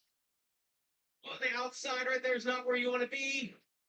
See Chastain going to try to get to the inside of Sammy Smith. I can't believe we've made it through those S's all day long on these restarts with no issues yet. Haven't made it to the final stage yet. For the lead, Sam Mayer looking to get after Carson Kvapil here. Allgaier waiting in the wings, coming to the final lap of the stage. And Champ just got so much more grip here. Basically drives around the outside there. 14 takes the lead here to 15, and Justin Allgaier is going to try and follow him on through. And Carson Kvapil, he's in a perfect position to score massive points. Don't run it right here by chopping somebody off or protecting too much. You want to get all the points you can. I just love the attitude of Allgaier. I mean, things have not gone his way, but he stays in it. New crew chief this year, Andrew Overstreet, trying to maximize these stage points again. Off of turn 20, there'll be one lap to go, stage 2. Allgaier slides by Kvapil in fourth right now. Shane Van Gisbergen, who's been outstanding in the 9. And Kvapil done a great job here getting past the cars with newer tires and not giving up a ton of time. To your point, not cut them off, not being too defensive. You got one more here, and then you might be able to slot in and take a haul of points in this stage. Absolutely. You got SVG right behind you. Don't fight him too hard. He gets inside you, let him go, and take what you can get right here. Another driver doing a great job on this restart, Jesse Love, hit on the board, but he'll cycle closer to the front once drivers make pit stops at the end of the stage. Riding with Brent Cruz next to the 27 of Jeff Burton. Wow, great job by both these guys to be able to manage that. It's almost as if those tire packs have made it better for the drivers going through here because they know the consequences if they get into one of those. It becomes a game of chicken, essentially. You just have to give way if you're the car that doesn't quite have control of the corner. Saw the 17 of Corey Day in that shot. He's enjoying a nice afternoon. This Van Gisbergen goes to the inside of Kvapil. Fourth position. That's third on the board. Yeah, Carson's so vulnerable in that corner. That's exactly where the 7 got by him earlier. See if he can maintain here with SVG on his outside. Fight back. Yeah, good little drive off the corner here. He's going to be on the outside. Not the preferred position, but we have seen some momentum be on the outside. See how aggressive Shane is, knowing that he's going to pit, knowing he doesn't need points. Kvapil got 5 points in stage 1. He wants a bunch of them in stage 2. Great job holding them off there. Now if he just protects into 20, see if Shane gets the inside.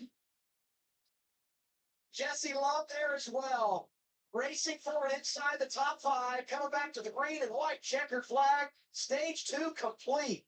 Sam Mayer in front of Justin Allgaier. As we have trouble off of turn 20 and 2 drivers that had spent a lot of time in the top 15, Nick Sanchez and Dean Thompson.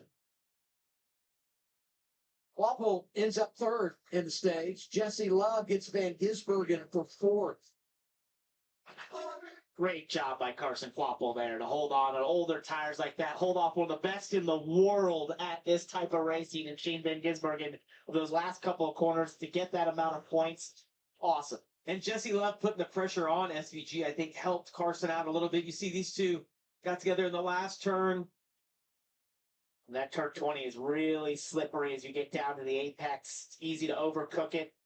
Kind of looked like maybe they were side by side as they went off that braking zone. A little wheel hop. Yeah, a little bit of that. It's an awkward corner. There's more grip in the braking zone out on the paint than there is on the actual asphalt. And this is after taken the caution flag and gone by the green and white checker, Sanchez and Thompson. Wanted to rearrange fenders there and send a message of displeasure. You know how Dean Thompson trains. I've heard. Yeah, Not a guy you you want want the ring. Yeah, I was MMA style. It's more thinking about the physical size difference between the two than it was how he trains. That's a fair point. Caution out, wrapped up stage 2. I tell you, these first 2 stages have been really entertaining, and a lot of give and take, and a lot of different names have continued to circle around. But the guy that in my mind has been the most impressive is Sam Mayer. You think about where they qualified, his rally late in stage 1 to get by Allgaier and pick up the additional point, what he did once he lost the track position after the pit stops, and then what he was able to do here late in stage 2 to get the stage victory. It has not played out the way we expected it to. Not at all. And I think that's going to make for a good finish. Mayer, 8 career stage wins in his 3rd on a road course. We'll go through the stage 2 results. So we had that couple lap to go, Mark. Let's see here.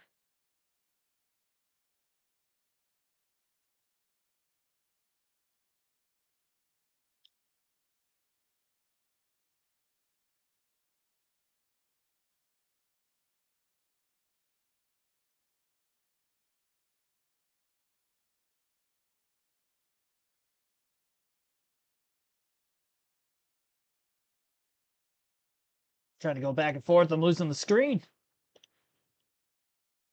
I want to get the stage 2 results so we can go over that.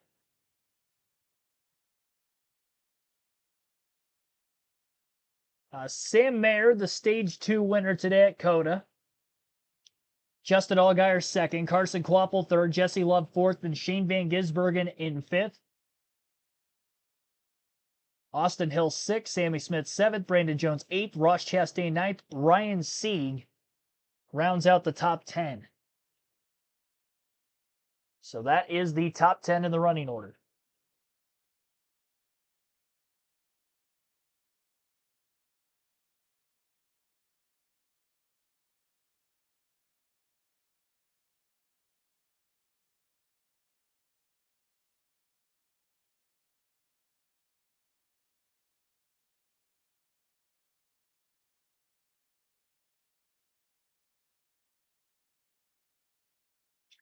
Got 53 likes on the stream. Appreciate everybody that has hit the like button so far and has subscribed to the channel as we are on a road to 7,000. 24 laps to go here at COTA for today's O'Reilly Series race. And pit road's going to be open shortly with the stage pit stops. There were 8 drivers who stayed out of the pits, trying to go for stage points that will likely be hitting pit road now. And those that pitted under the caution before that, they're going to be stretching it on fuel to get to the end. But with these additional caution laps, they may very well be able to make it. This our area coverage today, brought to you by GovX. This track is massive. It's beautiful. It's awesome. And the competitors have delivered today. 2 stages down, 1 to come for the O'Reilly Auto Parts Series. And I really feel like we got some special stuff on the way when you think of the balance of strategies and who's done what so far. Progressive pit road going to be open here. And those drivers that did not come down just before the end of the stage will come this time and led by Justin Allgaier. Kim, you said he couldn't make it. They're coming in now. Yeah, here's that final stop we talked about. And they said, we're making lemonade out of lemons. That's where they had that loose wheel, kind of threw off their strategy. They grabbed those stage points. Justin saying, we're going to start deep, but we will drive through the field now that the car is good. They will put fresh tires on, hack it full of fuel. On the right hand of your screen, you see Carson Quapple in the 91. He said, free on power down here and roll speed. Just a small air pressure adjustment, Dylan. Connor Zilich's brake issues continue to worsen, and they're going to have to make a major repair here on the left rear of the one car as he works his way down pit road. Basically what had happened over the course of that run, the left rear brake rotor had sheared and it damaged the hat as well in the brake rotor, which is basically something that just goes over the rotor to kind of keep debris and dirt, dust and everything from getting into the rotor. So that's what you see the crew doing right now. They'll jack up the left side of the car, and they have a new rotor and hat on the wall. So once they get the old damaged parts off, they will put the new ones back on, make sure it's got enough fluid and everything else in it. Their alternative to this was basically to, as Rodney said, pinch the brake line, which would give him no left rear brake. So I'm sure this is probably the more preferable solution for Connor. And he's still in the lead lap, so maybe we'll see a good run up through the field from the one here to close this one out. Finished outside the top 5, talking about Connor Zilich. Well, you know, and he's done a lot of endurance racing. In those cars, you do brake changes, but there's quick disconnects and everything you don't see that's often in an O'Reilly Series NASCAR stock car. Sam Mayer leading when we go green in the final stage at COTA. Yeah, usually in IMSA, they would change out brakes over the course of a 24-hour race, and you would see at about the 12-hour mark, you're swapping parts and pieces under a caution period at some point in time around then, and not going to be the case here in NASCAR. The races are not quite that long, but because of the brakes going soft for Connor Zilich, we saw him lock it up early in stage 2. He was losing ground because he was having to just brake earlier because he didn't have as much pressure, and now going to have to be at the tail end of the lead lap. And because this is a road course and there aren't as many cars a lap down, he's going to have to come from about 32nd on the restart when he gets back out there. Good news is he's not falling off the lead lap making this change because it is a road course, but not going to have a lot of time to try to cut through the field. I think he can get a top 10. I believe in his ability to drive up into the top 10. But getting the race win is going to be very difficult with minimal amount of laps left.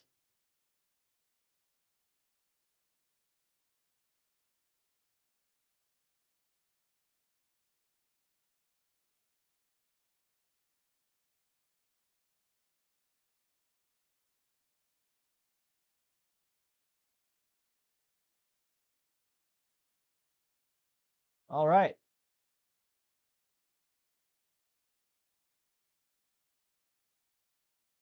SVG probably going to win. Well, with no Connor Zilich there, that's what you would believe to think.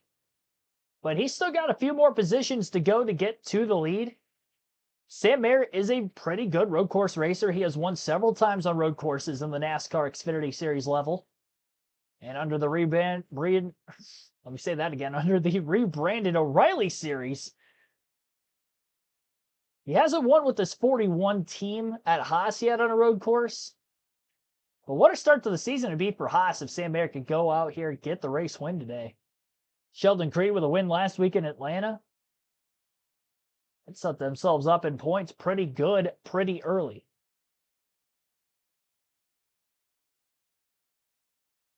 Connor stays on the lead lap. He should be able to rebound easy. I mean, he'll get his way most of the way through the field, no problem, especially with who's back there and equipment level. The problem is, again, he doesn't have a lot of laps. By the time we actually go green, he's going to have to go from like 32nd to the front, and he's only going to have 20-something laps to get there. It's just not feasible.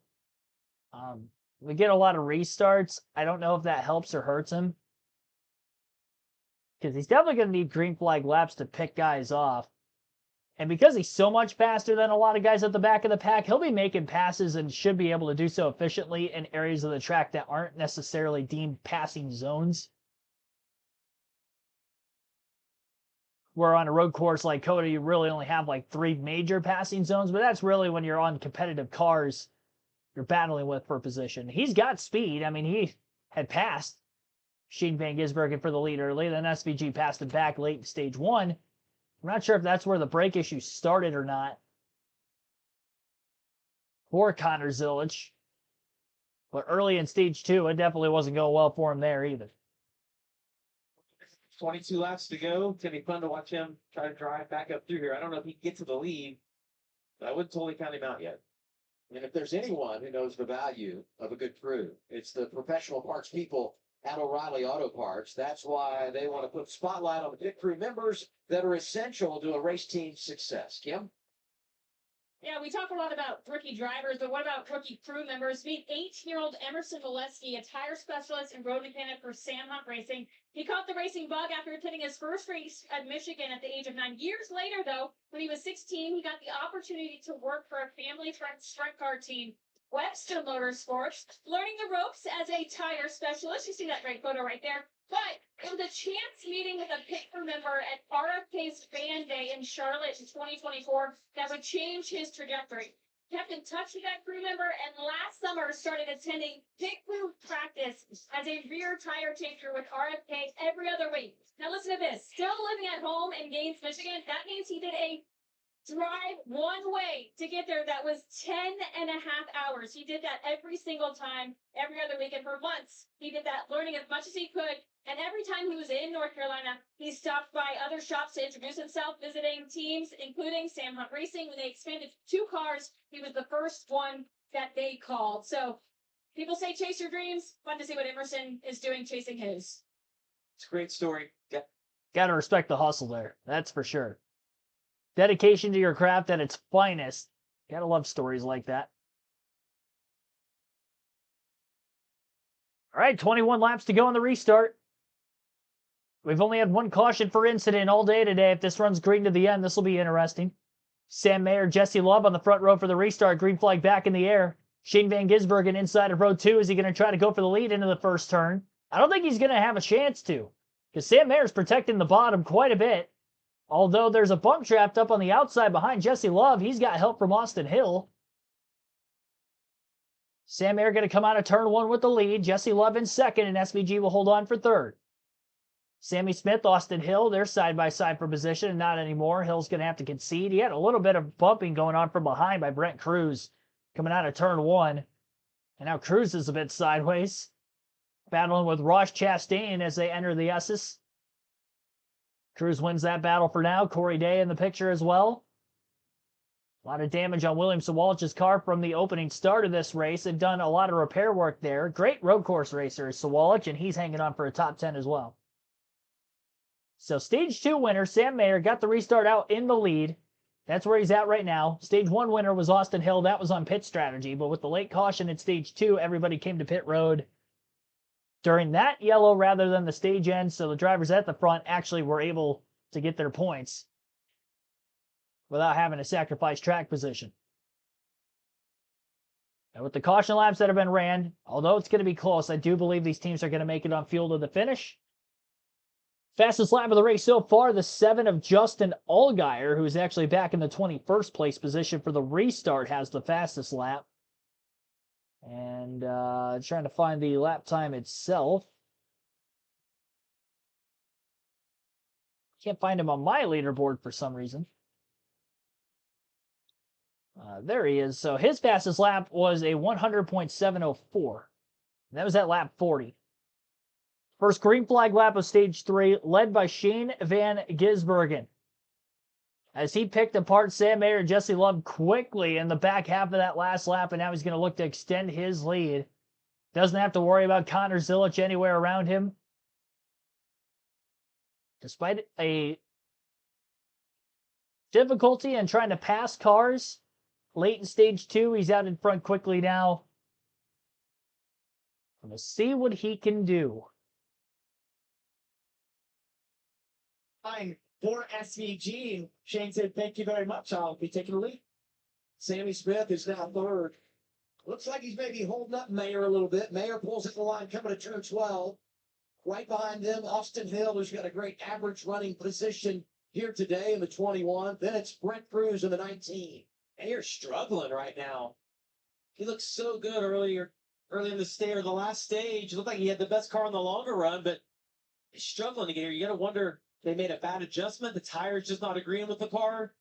Yeah, well, cycle on the tires, of course, can adverse effects. Also, how well did you clean them up there when you came to the restart? You start to get knocked out of your rhythm a little bit. It's hard at this place to get back into that rhythm as you're sort of getting swamped from other cars getting beside you. Oh, Ross Chastain super sideways there. Oh, the contact there. And I mean, because he's got Corey Day here. These two dancing off Taylor Gray right there with him. Across the grass. That's a real fun part of this racetrack. Turn 19, sliding wide up to turn 20. And when you go that wide, you saw both of them cut the grass coming back to the racetrack. You got to, at some point, get back to the actual racetrack. They did it so late. It's Austin Hill. The inside here is Sam Mayer.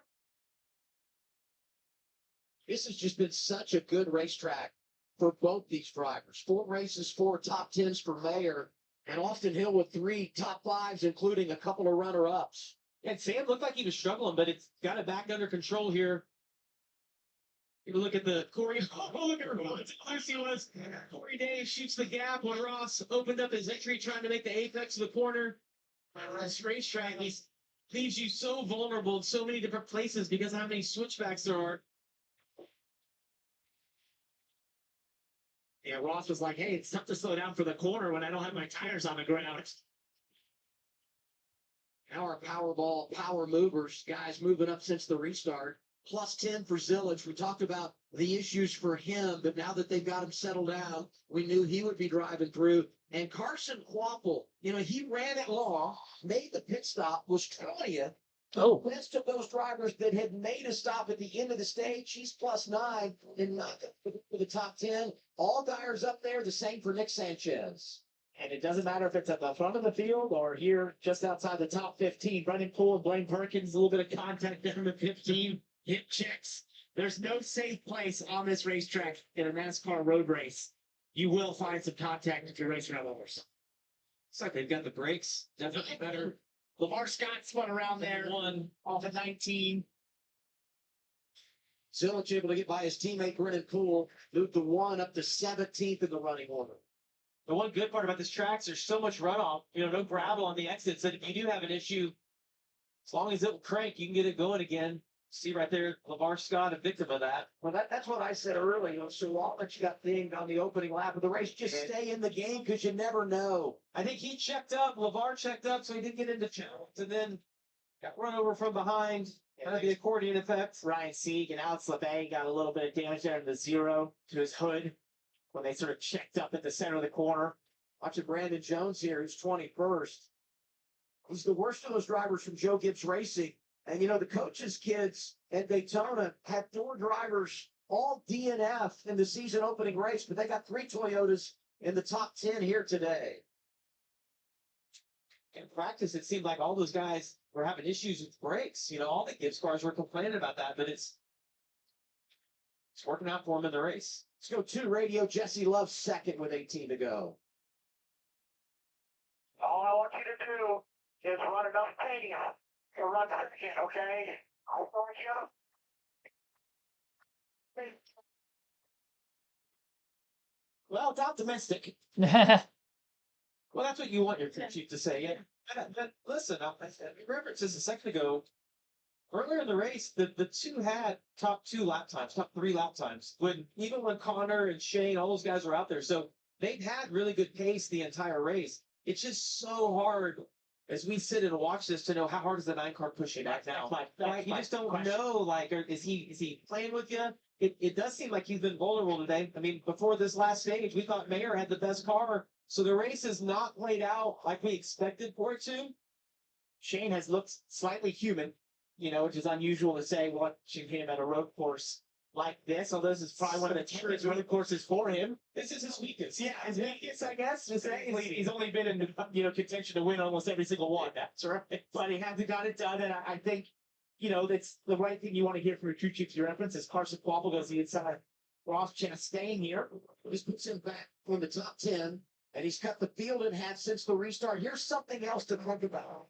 He made his pit stop at lap 42. Everybody in front of him flipped the stage, pitted at lap 36. If fuel mileage becomes a thing, 91 is in the best position of anyone. I have to think that when the day started, if you could have told Carson he's going to run the top 10 all day long, get the stage points that he did, he'd be thrilled with that. He's got 13 stage points. I mean, it's remarkable what that team has done here today.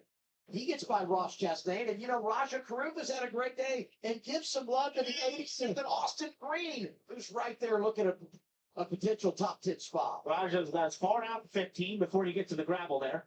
That's further than anyone had been most of the day. But for Carson Kvapil, he came in here with a ton of confidence. Think back to last year, he was in contention to win this race up against Connor Zilich until he had that tire go down that he was locking with the right front. So when we spoke to him yesterday, he felt a lot of confidence coming here. It's a great track for him, is obviously. Got a hole in the Trans Am before. Mayer, we saw it there in the graphic, got the most stage points today. Allgaier continues to be a stage point machine. And Brent Cruz up to fifth. Talk about the fact that he's going to miss 4 races early and how important points are to them in position for a top 5. It would be an incredible debut for this 17-year-old. Well, that's what's impressive about this is that he's got better all day long, and that's what you want out of a young guy. Continue to get your car better, get good feedback. Don't tear your car up. You had a little altercation earlier on, I think with Sheldon Creed, but he's done a really nice job of putting himself in a great position. 16 to go. It's time to go full throttle with Sound Gear. No commentary, just pure racing. Wherever sound is a problem, Sound Gear has the solution. Scan the QR code to head to soundgear.com to learn more.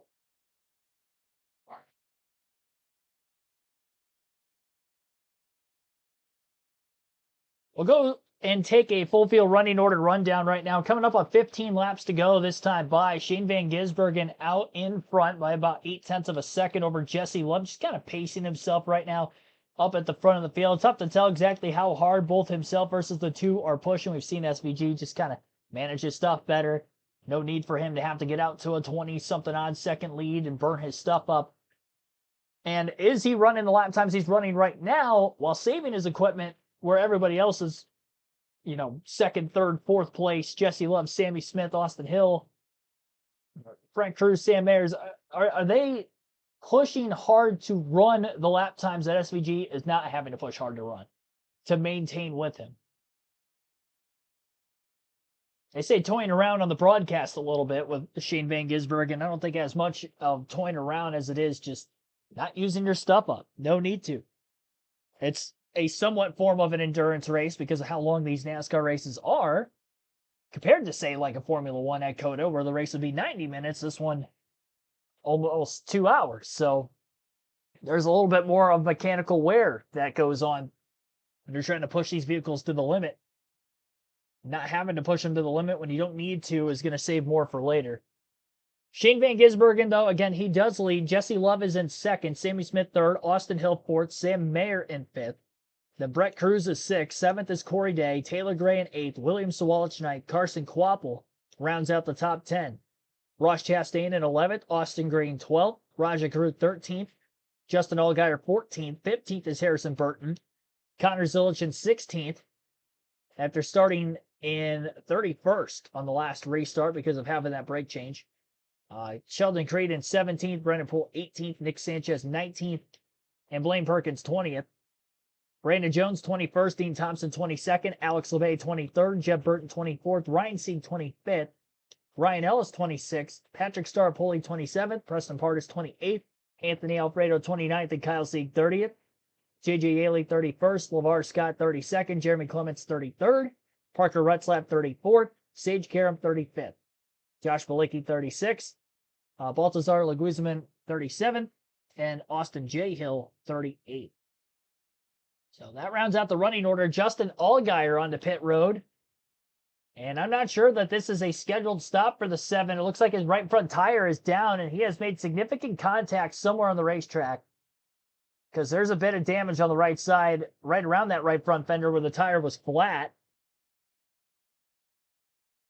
I wonder if maybe he caught the wall out of turn 6B in that new area of the track, because it's the only area that I know of where he could actually make wall contact with the right side of his car if it wasn't car-to-car contact.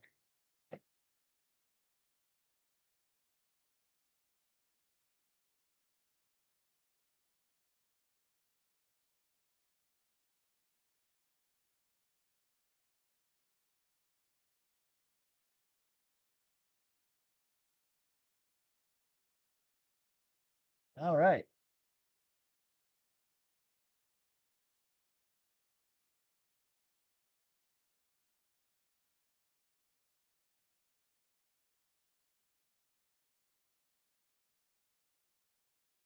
Down to 13 laps to go as SVG's working his way up out of turn 20. Lead has been extended to a 2.5 now over Jesse Love. Sammy Smith in third place, about 3.7 seconds out of the lead on the 9 car.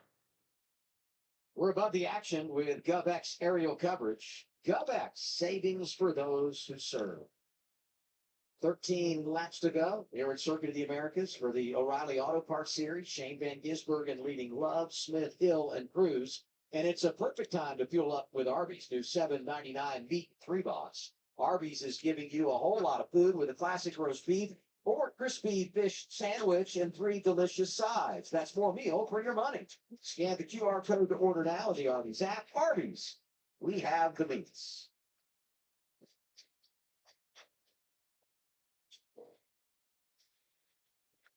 He's just hounded. He's been a right there. That's turn 6A. Gray goes wide. Free. This Chelsea comes by. Oh, it's so frustrating when you're in the car and you're just, I just did all this work. I went on board with Zilich, who's making his way through the field. I mean, as if Zilich needed any help. Yeah. Gray is compromised, and here comes the one trying to get back to the top 10. Connor has been top 5 lap times almost every lap that he's not, stuck in traffic just like this, and even sometimes when he is. So he's flying right now. Yeah, they definitely have the brakes fixed on the 1 car. No issues there. Just needing some track position. I think he can get up 7th or 8th at this point. Actually, They don't have another caution. Because he's just driving back. He's not Plus 18 since the restart is Connor Zilich. I said earlier, he's never finished outside the top 5 in a road course race at this level of NASCAR. Qualified 25th for the Cup race tomorrow. Go back and watch Taylor Gray. Well, he's getting worked over by Corey Day right here. He gets on the brakes. You're going to see the car steps out, locks up the left front. He does a really nice job of not sticking it in the gravel right there. We're getting into that tire barrier. Gets back on, lost all of his momentum, though. Here, give a shout out to Corey Day, though, in 7th right now. A really strong day. First time at COTA. Totally. Been an epic day for him. Been, in the top 10 most of this day. Really impressive. Well, and now we're going to start going to tracks where he's been. 87, 88, playing aggressively. Russia threw it in there. Where are you going? Sort of YOLO'd it a little bit.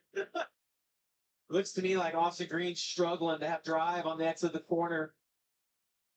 Roger's a little bit quicker here. He's just got to get this pass set up. Oh. Taylor Gray still struggling. Zilich took Zilich a lap, though, to get by him. Roger completes that pass. Austin Green. Just having a great day. Really good.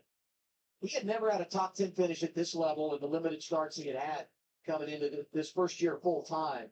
And back-to-back top 10s to start the campaign, collected stage points, got a stage win last week, and doing a nice job today. Yeah, so we talked about how tough it is to go side by side. It's really tough when you sort of throw it off in there. Way too much speed. Missed the apex curving there on the entry of 3. Just got away with it. Almost used Austin Green to slow himself down slightly. 8 tires is better than 4. He didn't want to be in that position after he got into the end. He was like, hang on. And how about Sheldon Creed? He went for the spin earlier, been having some power steering problems, made a second pit stop in that last cycle, and he's worked his way to the top 15 as Austin Green off the pace. Some sort of issue here. Yeah, like maybe an engine issue or drivetrain issue right there. He tried to get to, you saw him try to cut the corner and get to pit road, but he had too much. Now you got to go all the way speed around. Yeah, you can hear the engine running, and most likely has an issue with the transmission. And that is something that historically, these races at all of the O'Reilly Series, a lot of transmission issues. And the reason being is you watch these cars run all over the racetrack and accelerate half on a curve, half on the paint, half on the asphalt. Yep. It puts a ton of stress on these transmissions. And Just give you a quick update on the 87 here with some Starkey radio communication that'll explain their issue. Either finish the race, once and around, or you're done.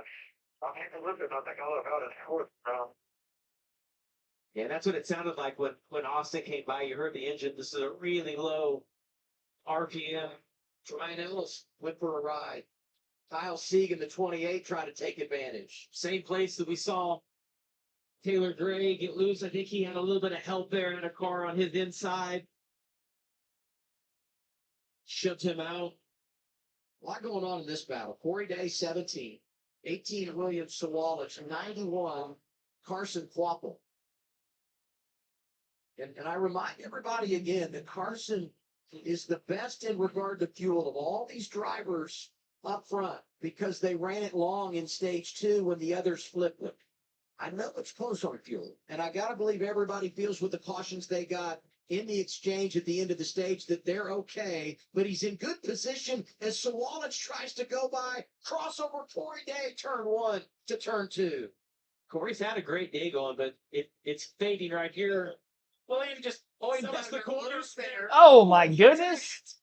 Glad didn't cut a tire down either the left rear on the 17 or the right front on the 18. Yeah, really tore apart the left rear fender there for Corey Day, which got away from his tire, but you have to wonder for William Sawalich what happened to his right front and possibly if that splitter could connect to the left rear tire of Corey Day. Quapple then sits on by through 6B. Yeah, that 6A's turned into the best passing zone on the racetrack today. Everyone opens that corner up. If you're close, you just fill the gap on them right there. There's nothing they can do about it. I think it's a slight effect of some of the tire barriers that we have this year, just sort of slowing the S's up a little bit. You saw that it corner's just so tough to go side by side. We saw Raja a couple laps ago. I think he didn't Corey misjudged like how much speed he had going, how much he was going to clear him by. Got a smoker everywhere. Sage Cameron. Oh boy, he's had it. Major suspension issue. That's going to be a caution. Yeah, that'll be our 4th caution of the day, and 2nd for a problem on track. Nothing yet. Still green as of Get now. all off right here. That is a complete failure to make of it back. suspension. Broken control arm. He's doing a great job of limping it around here, given the situation. Jeremy Clements drives by. Well, he's got 3 wheels on the ground still, Stay out of the way. pointed in the right direction. And you think about what a caution would mean here. Intermission right around 5 to go. Sheldon Creed getting after it late. Last week's winner took the 14th. Just went by William Sawalich for 9th place. Just ripping through the field. If he gets 1 or 2 more, we get a caution. He's there. It's going to get interesting. Yeah, it's going to be a little bit of a race here. Clay Zilich has just been remarkable on the comeback trail. Talk about drivers rooting for a caution. He would be in that category. He's going to get it now. Yeah. Well, maybe Karen could get back, but he cannot. Off track, sitting idle. Leaders drive by. They'll come back and see 8 laps to go. 4th caution of the afternoon.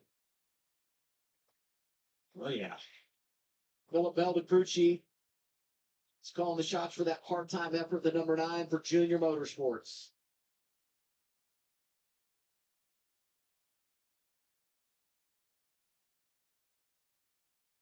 I love it when Sage Karam comes over and runs in the O'Reilly Auto Parts Series. Great story, tremendous background, and anytime he races on the road, he makes a splash. Unfortunately, today, not the way he would have liked to make a headline, but he's someone that is really, really good at his craft when it comes to turning right and left. And he's one of those drivers that, sort of has helmet, will travel. You just give me an opportunity, find me a car, and I want to go drive it.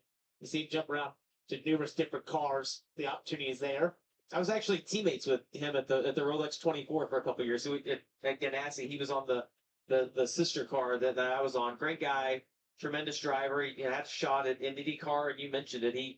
He's not a professional, right? Like he has a day job, but gets to come out and do this, and I think he does a great job. Grant? Under caution with 8 laps to go here at Circuit of the Americas. Sage Karam, some kind of a suspension issue to the left front of his race car. Going to set up a late race restart with Shane Van Gisbergen in the lead. Jesse Love in 2nd. Sammy Smith 3rd. Austin Hill in 4th. Brent Cruz 5th. 6th is Sam Mayer. Corey Day 7th. Carson Quapple 8th. William Sawalich 9th. Connor Zilich rounds out the top 10. Zilich moved up 21 positions on that last restart after having the brake change himself to get to 9th. Ross Chastain in 11th. 12th is Taylor Gray. Raja Karut 13th. Harrison Burton 14th. 15th is Sheldon Creed. Brendan Poole 16th. 17th, Brandon Jones. Nick Sanchez 18th. Alex LeBay 19th. And Dean Thompson 20th. Blaine Perkins 21st.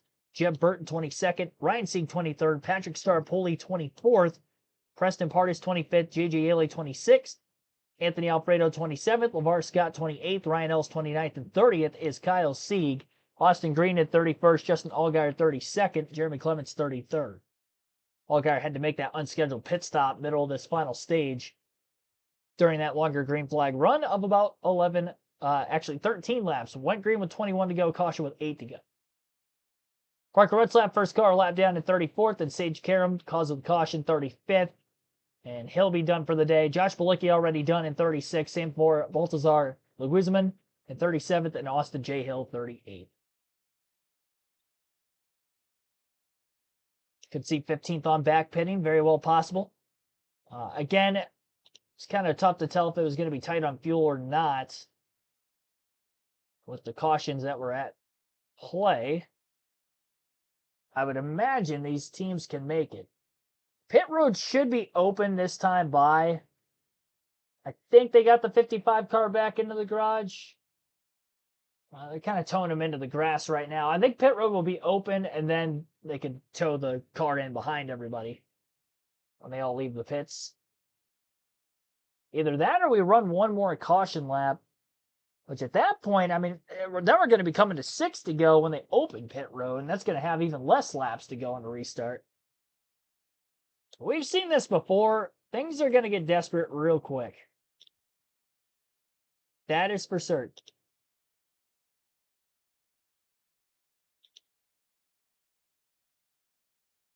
How many drivers up at the very front of the field feel that it's better that they stay out rather than pit? We're going to have a decent amount of laps left. And it's going to be a very tough decision to make. Pit road is open this time. SVG will lead them into the pits. We'll see if anybody stays out. A little surprised that they all did it, but here they are, led by Shane Van Gisbergen to Progressive Pit Road and Kim. Yeah, and we'll see the 2 hit his box shortly for service. He asked multiple times, though, for a helmet tool. Could not get his visor open to wipe the sweat from his eyes, so we do expect to see that go through the car, hand him that 4 fresh Goodyear tires. A little stumble right there. Sunoco fuel, and then obviously we have other cars on pit road, Dylan. Danny Smith right at the screen. Their car really fell off on the long run, so Corey Shea wanted to come in and take tire. He said, I want your confidence for this final stretch to finish. 4 stickers and fuel for the 8. Also think about the role that number 1 pit stall has played today for Sam Mayer. He's going to get some here. Sandy Smith wins the race off Progressive Pit Road going +2. Love holds serve in second. Mayer +3 to third. Van Gisbergen leading, lost 3 spots. Austin Hill comes off in 5th. Brent Cruz falls to 6th in the race off of pit road. That has really worked out for Sam Mayer to have that first pit stall. 5 cars stay on the racetrack. So how close it was coming off between Love and Mayer. Well, this is going to be something. Maybe right around 5 to go when we get the green flag. Out of balance on strategy and plenty of aggression when it get it here. All right, so a few drivers going to stay out of the pits, try to test their luck on older tires in front of those that hit pit road, which were led to the pits by Shane Van Gisbergen.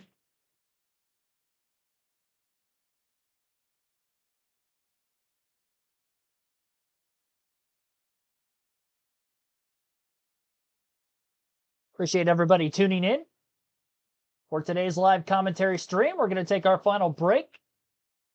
You're listening live on KRC as we are getting to the finish at COTA for the NASCAR O'Reilly Auto Parts Series.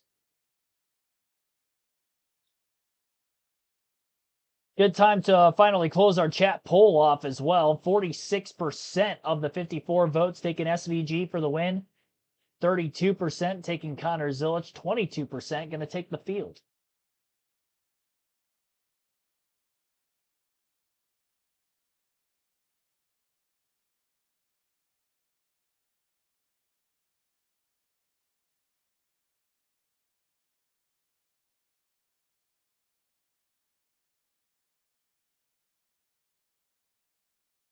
Going to be a lot of fun calling the finish to this.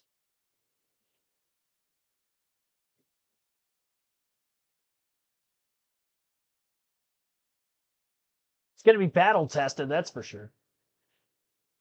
The next question is, will it be battle tested for the race win?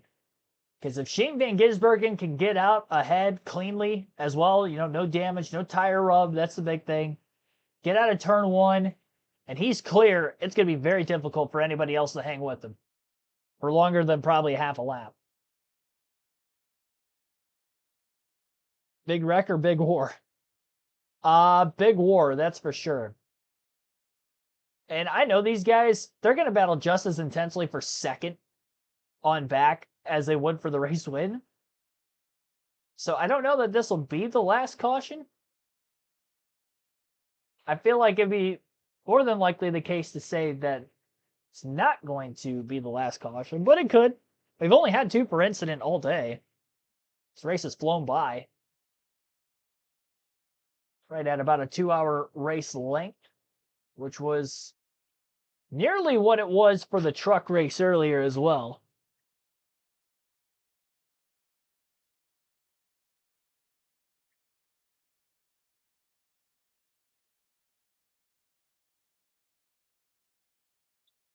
I would imagine they're going to be going green this time by. They're just passing the start-finish line, chance for lap cars to pit, and should be going green with 5 laps to go. If for some reason they add another lap of caution, I guess it wouldn't surprise me. I don't know how much more cleanup they have to do around where Sage Karam had stalled with the suspension damage. He could have maybe shed some debris. Car was sparking as it was bottoming out on the left front.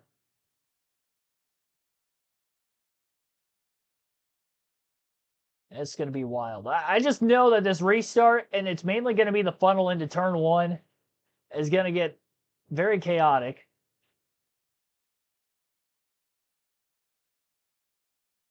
Some would say too chaotic.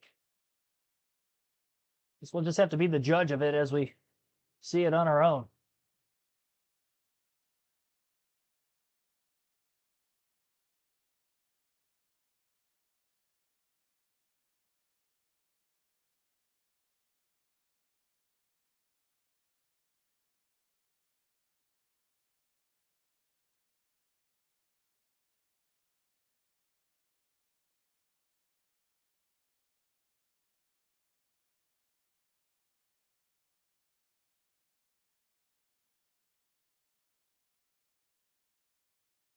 All right. Yeah, the field is doubling up right now. The choose cone is in the newer area of the track between turns 6B and turn 12. So 5 laps to go in the restart. Justin Allgaier, Nick Sanchez stayed out of the pits. Then Jesse Love, Sammy Smith won the race off pit road. Shane Van Gisbergen, who was the leader, will restart in 5th. So he's got a little bit of work left. Connor Zilich going to be restarting, it looks like, inside of row 6, it looks like. So about 11.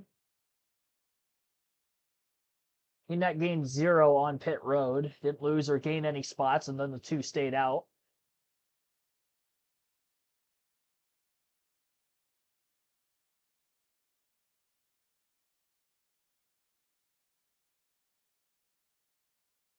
I mean, the newer restart zone is going to help mitigate the turn 1 calamity, but there's still going to be some. I'm surprised we haven't seen more today. We still saw that last year, even with the new restart zone in both the Cup and O'Reilly races. All right, turn 19 right now, and the Toyota Camry pace car is going to race for pit road. 5-lap shootout for the win. And 2 drivers, each on the front row, old tires. About 13 green flag laps on them. Green flag back in the air. Big blocking on the restart going on right now for Nick Sanchez. And up the middle, 3 wide goes Sammy Smith, who won the race off pit road. Van Gisbergen dives to the inside from the outside of row number 3.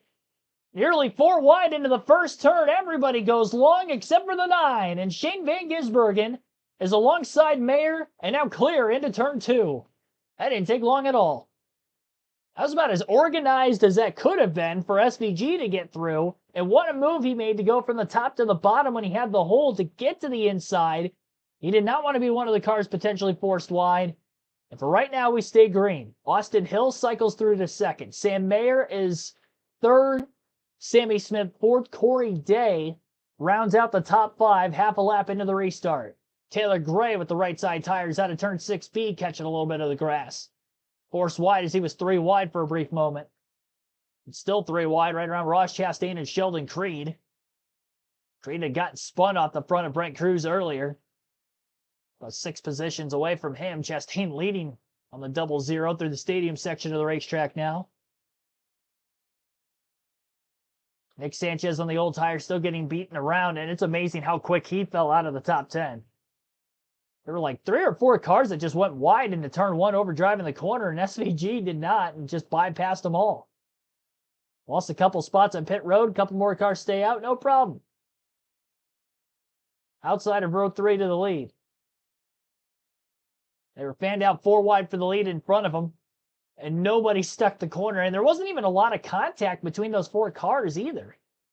They just all went wide. 2 of them probably didn't have the grip on the restart with the old tires of Allgaier and Sanchez, so I'll kind of cut them a little bit of slack, but then the other 2 behind him just kind of followed him off the edge of a cliff, it looked like. Fastest lap of the day for SVG was on lap 46. That's the fastest lap of the race overall. And it was a lap time of a 100.49. One car sliding sideways right into traffic. 24 that collects a couple more. That could have been a very dangerous situation. Luckily, there were not more cars collected. And they get turned around in the right direction pretty quickly. Now we got another wreck on the track, and that one's around turn 6B. NASCAR's going to give them time to try to drive away from the incident. Like Raja Karuth in the 88 got sandwiched against the tire compact over there. He brought the 91 of Carson Kvapil with him. There was another car in there that was able to drive away pretty quickly. Flash forwarding now back towards the front of the field. We've got a 3-way battle for 4th between Connor Zilich, Jesse Love, and the 17 of Corey Day. What kind of pace does Zilich have? Probably going to need another restart to have a shot to go for the win. Not enough carnage to cause another caution as everybody was able to drive away. No debris was left behind, and we have now just 3 laps to go for Shane Van Gisbergen at about a 1-second lead over Austin Hill. And 2 wrecks in 2 different areas of the track, one after another. Zilich leans a little bit on Corey Day in the 17.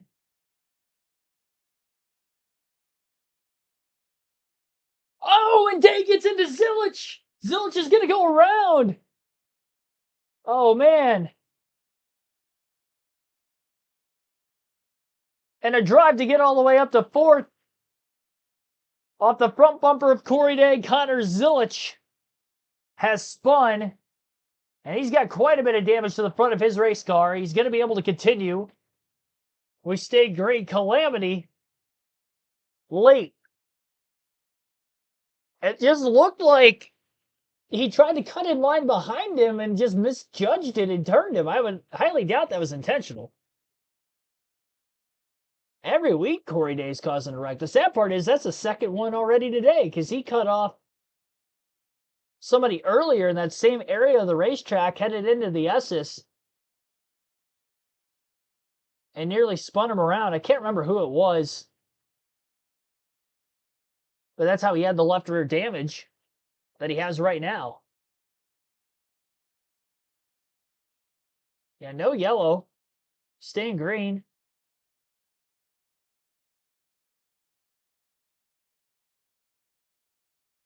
New nickname, Day Wrecker. Yeah, he caused that one. And he's still in 4th. That's the sad part. He caused a bunch of incidents at Atlanta and still got away with a top 5 last week, too. So here we are again. 2 laps to go for SVG. A 1.6 second lead over Second place, Austin Hill.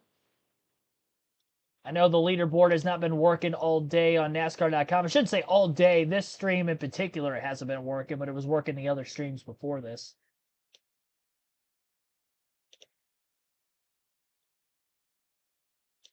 There you have it. 1.8 second lead for SVG over Hill at the line the last time by, about a 1.5 lead. We know Austin Hill's going to be ultra aggressive if he gets a chance to get after the 9, but I don't think SVG's going to even allow that to happen. He's going to shut that down real quick. And Van Gisbergen's no pushover either.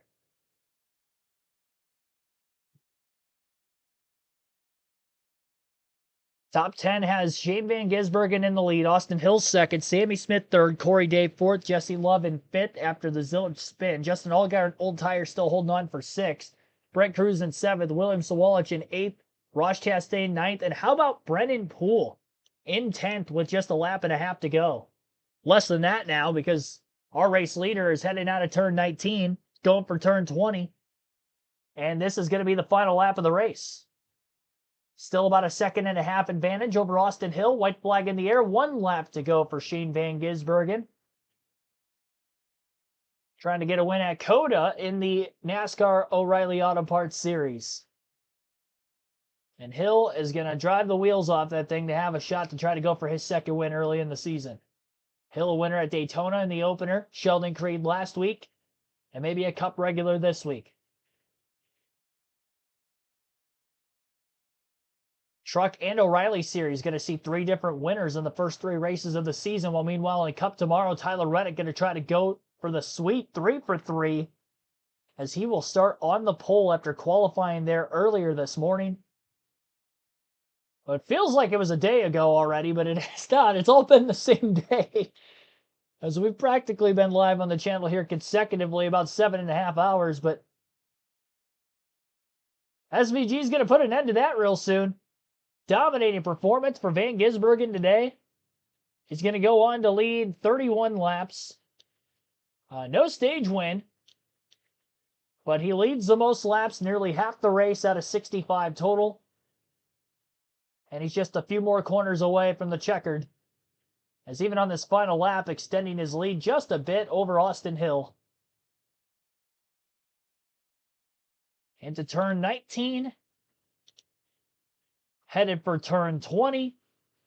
Checkered flag waving, and it will be Shane Van Gisbergen getting the win at Circuit of the Americas in the NASCAR O'Reilly Auto Parts Series, the Focus Health 250 winner. Intentional slide job up out of turn 20 as he'll drift his way to victory lane. Austin Hill with a 2nd place finish, Sammy Smith 3rd, Jesse Love 4th, Corey Day rounds out the top 5 and 5th. Brent Cruz in 6th, Justin Allgaier 7th, William Sawalich 8th, Ross Chastain 9th, Brennan Poole still holds on for a top 10 finish. Congrats to Poole, Alpha Prime Racing. Sheldon Creed from a spin early comes back to finish in 11th. Taylor Gray 12th, Alex Obey 13th, Brandon Jones 14th, and Sam Mayer 15th. Ryan Segan 16th, Blaine Perkins 17th, Jeb Burton 18th, Patrick Staropoli in 19th, and Carson Quapple 20th. 21st, Connor Zilich. 22nd, LeVar Scott, Anthony Alfredo 23rd, Nick Sanchez 24th, and Kyle Sieg 25th. Preston Partis 26th, Dean Thompson 27th, J.J. Yaley 28th, Harrison Burton 29th, Parker Retzlaff 30th, Jeremy Clements 31st, Rajah Kurt 32nd, and 33rd, Austin Green last car in the lead lap.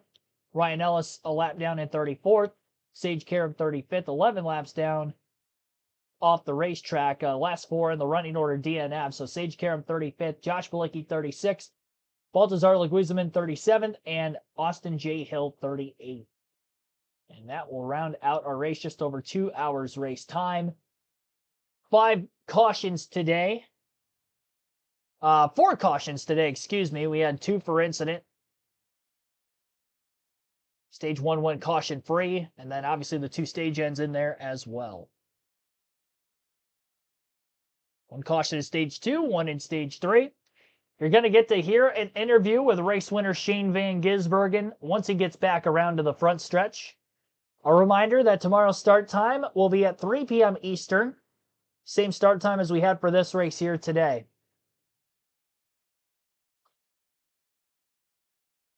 And thanks to all that tuned in throughout all day's coverage between qualifying and practice for the Cup Series as we started our streaming coverage at 10 a.m. consecutively for about 7.5 hours here today.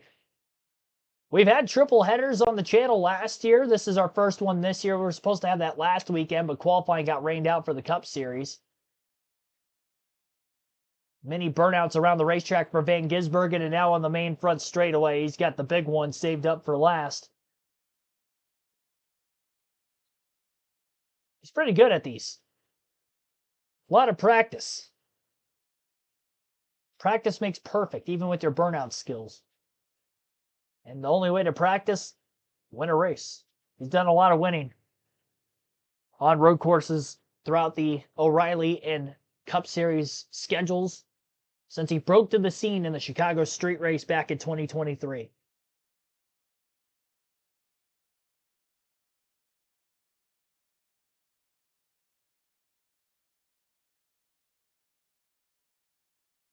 That left rear is completely flat. The right rear is very corded.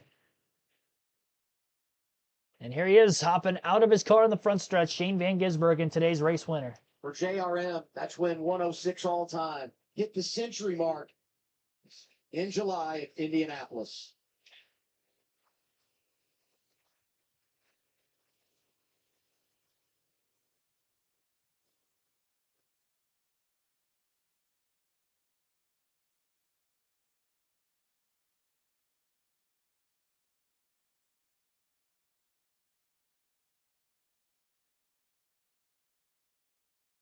Got the rugby ball waiting. This is his celebration. Sign it and punt it into the stands. Need to have the helmet off first. There's a lot of pressure, I feel like, when they give you the ball. Yeah. After you've been sitting in the car for a few hours, a little tight. Most physically demanding part of this sport, road course racing. Adrenaline will take over. A long kick here. He can't even get the lid off the pin. He's not worried about kicking the ball.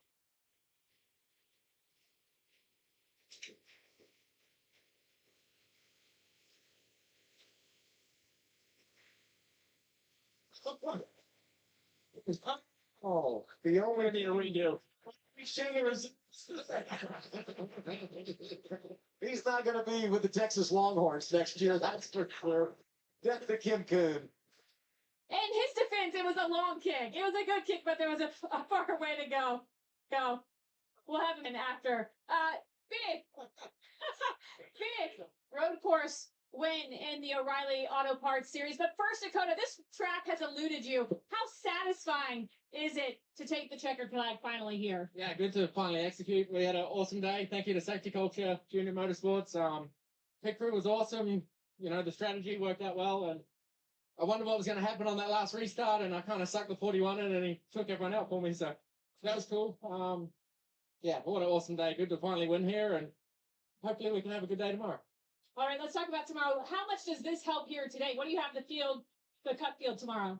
I did learn a bit. I tried some things. I wasn't driving very good earlier today, and we lack in the car, but also I can be better too. So hopefully, you know, it's worthwhile doing these races, and yeah, hopefully it helps tomorrow. Enjoy. Thank you. SVG, a winner here finally at Circuit of the Americas. Well, it went on Saturday. We'll have to see what Sunday brings tomorrow afternoon. I'm sure he'll get the re-kick of that rugby ball that missed the grandstands on the front stretch. It is a very far kick, and the fact that he's even got the energy to boot a ball that far after running a full race is quite impressive in and of itself. So I'm not going to throw shade SVG's way. Congrats to him. Congrats earlier to Lane Riggs winning the street course race at St. Petersburg. And congrats as well to Tyler Reddick for qualifying on the pole. We'll see if he can go 3 for 3 to start the season tomorrow. What an insane start that would be. It's realistic. I mean, he's on the pole on a road course in the next gen era. It is realistic.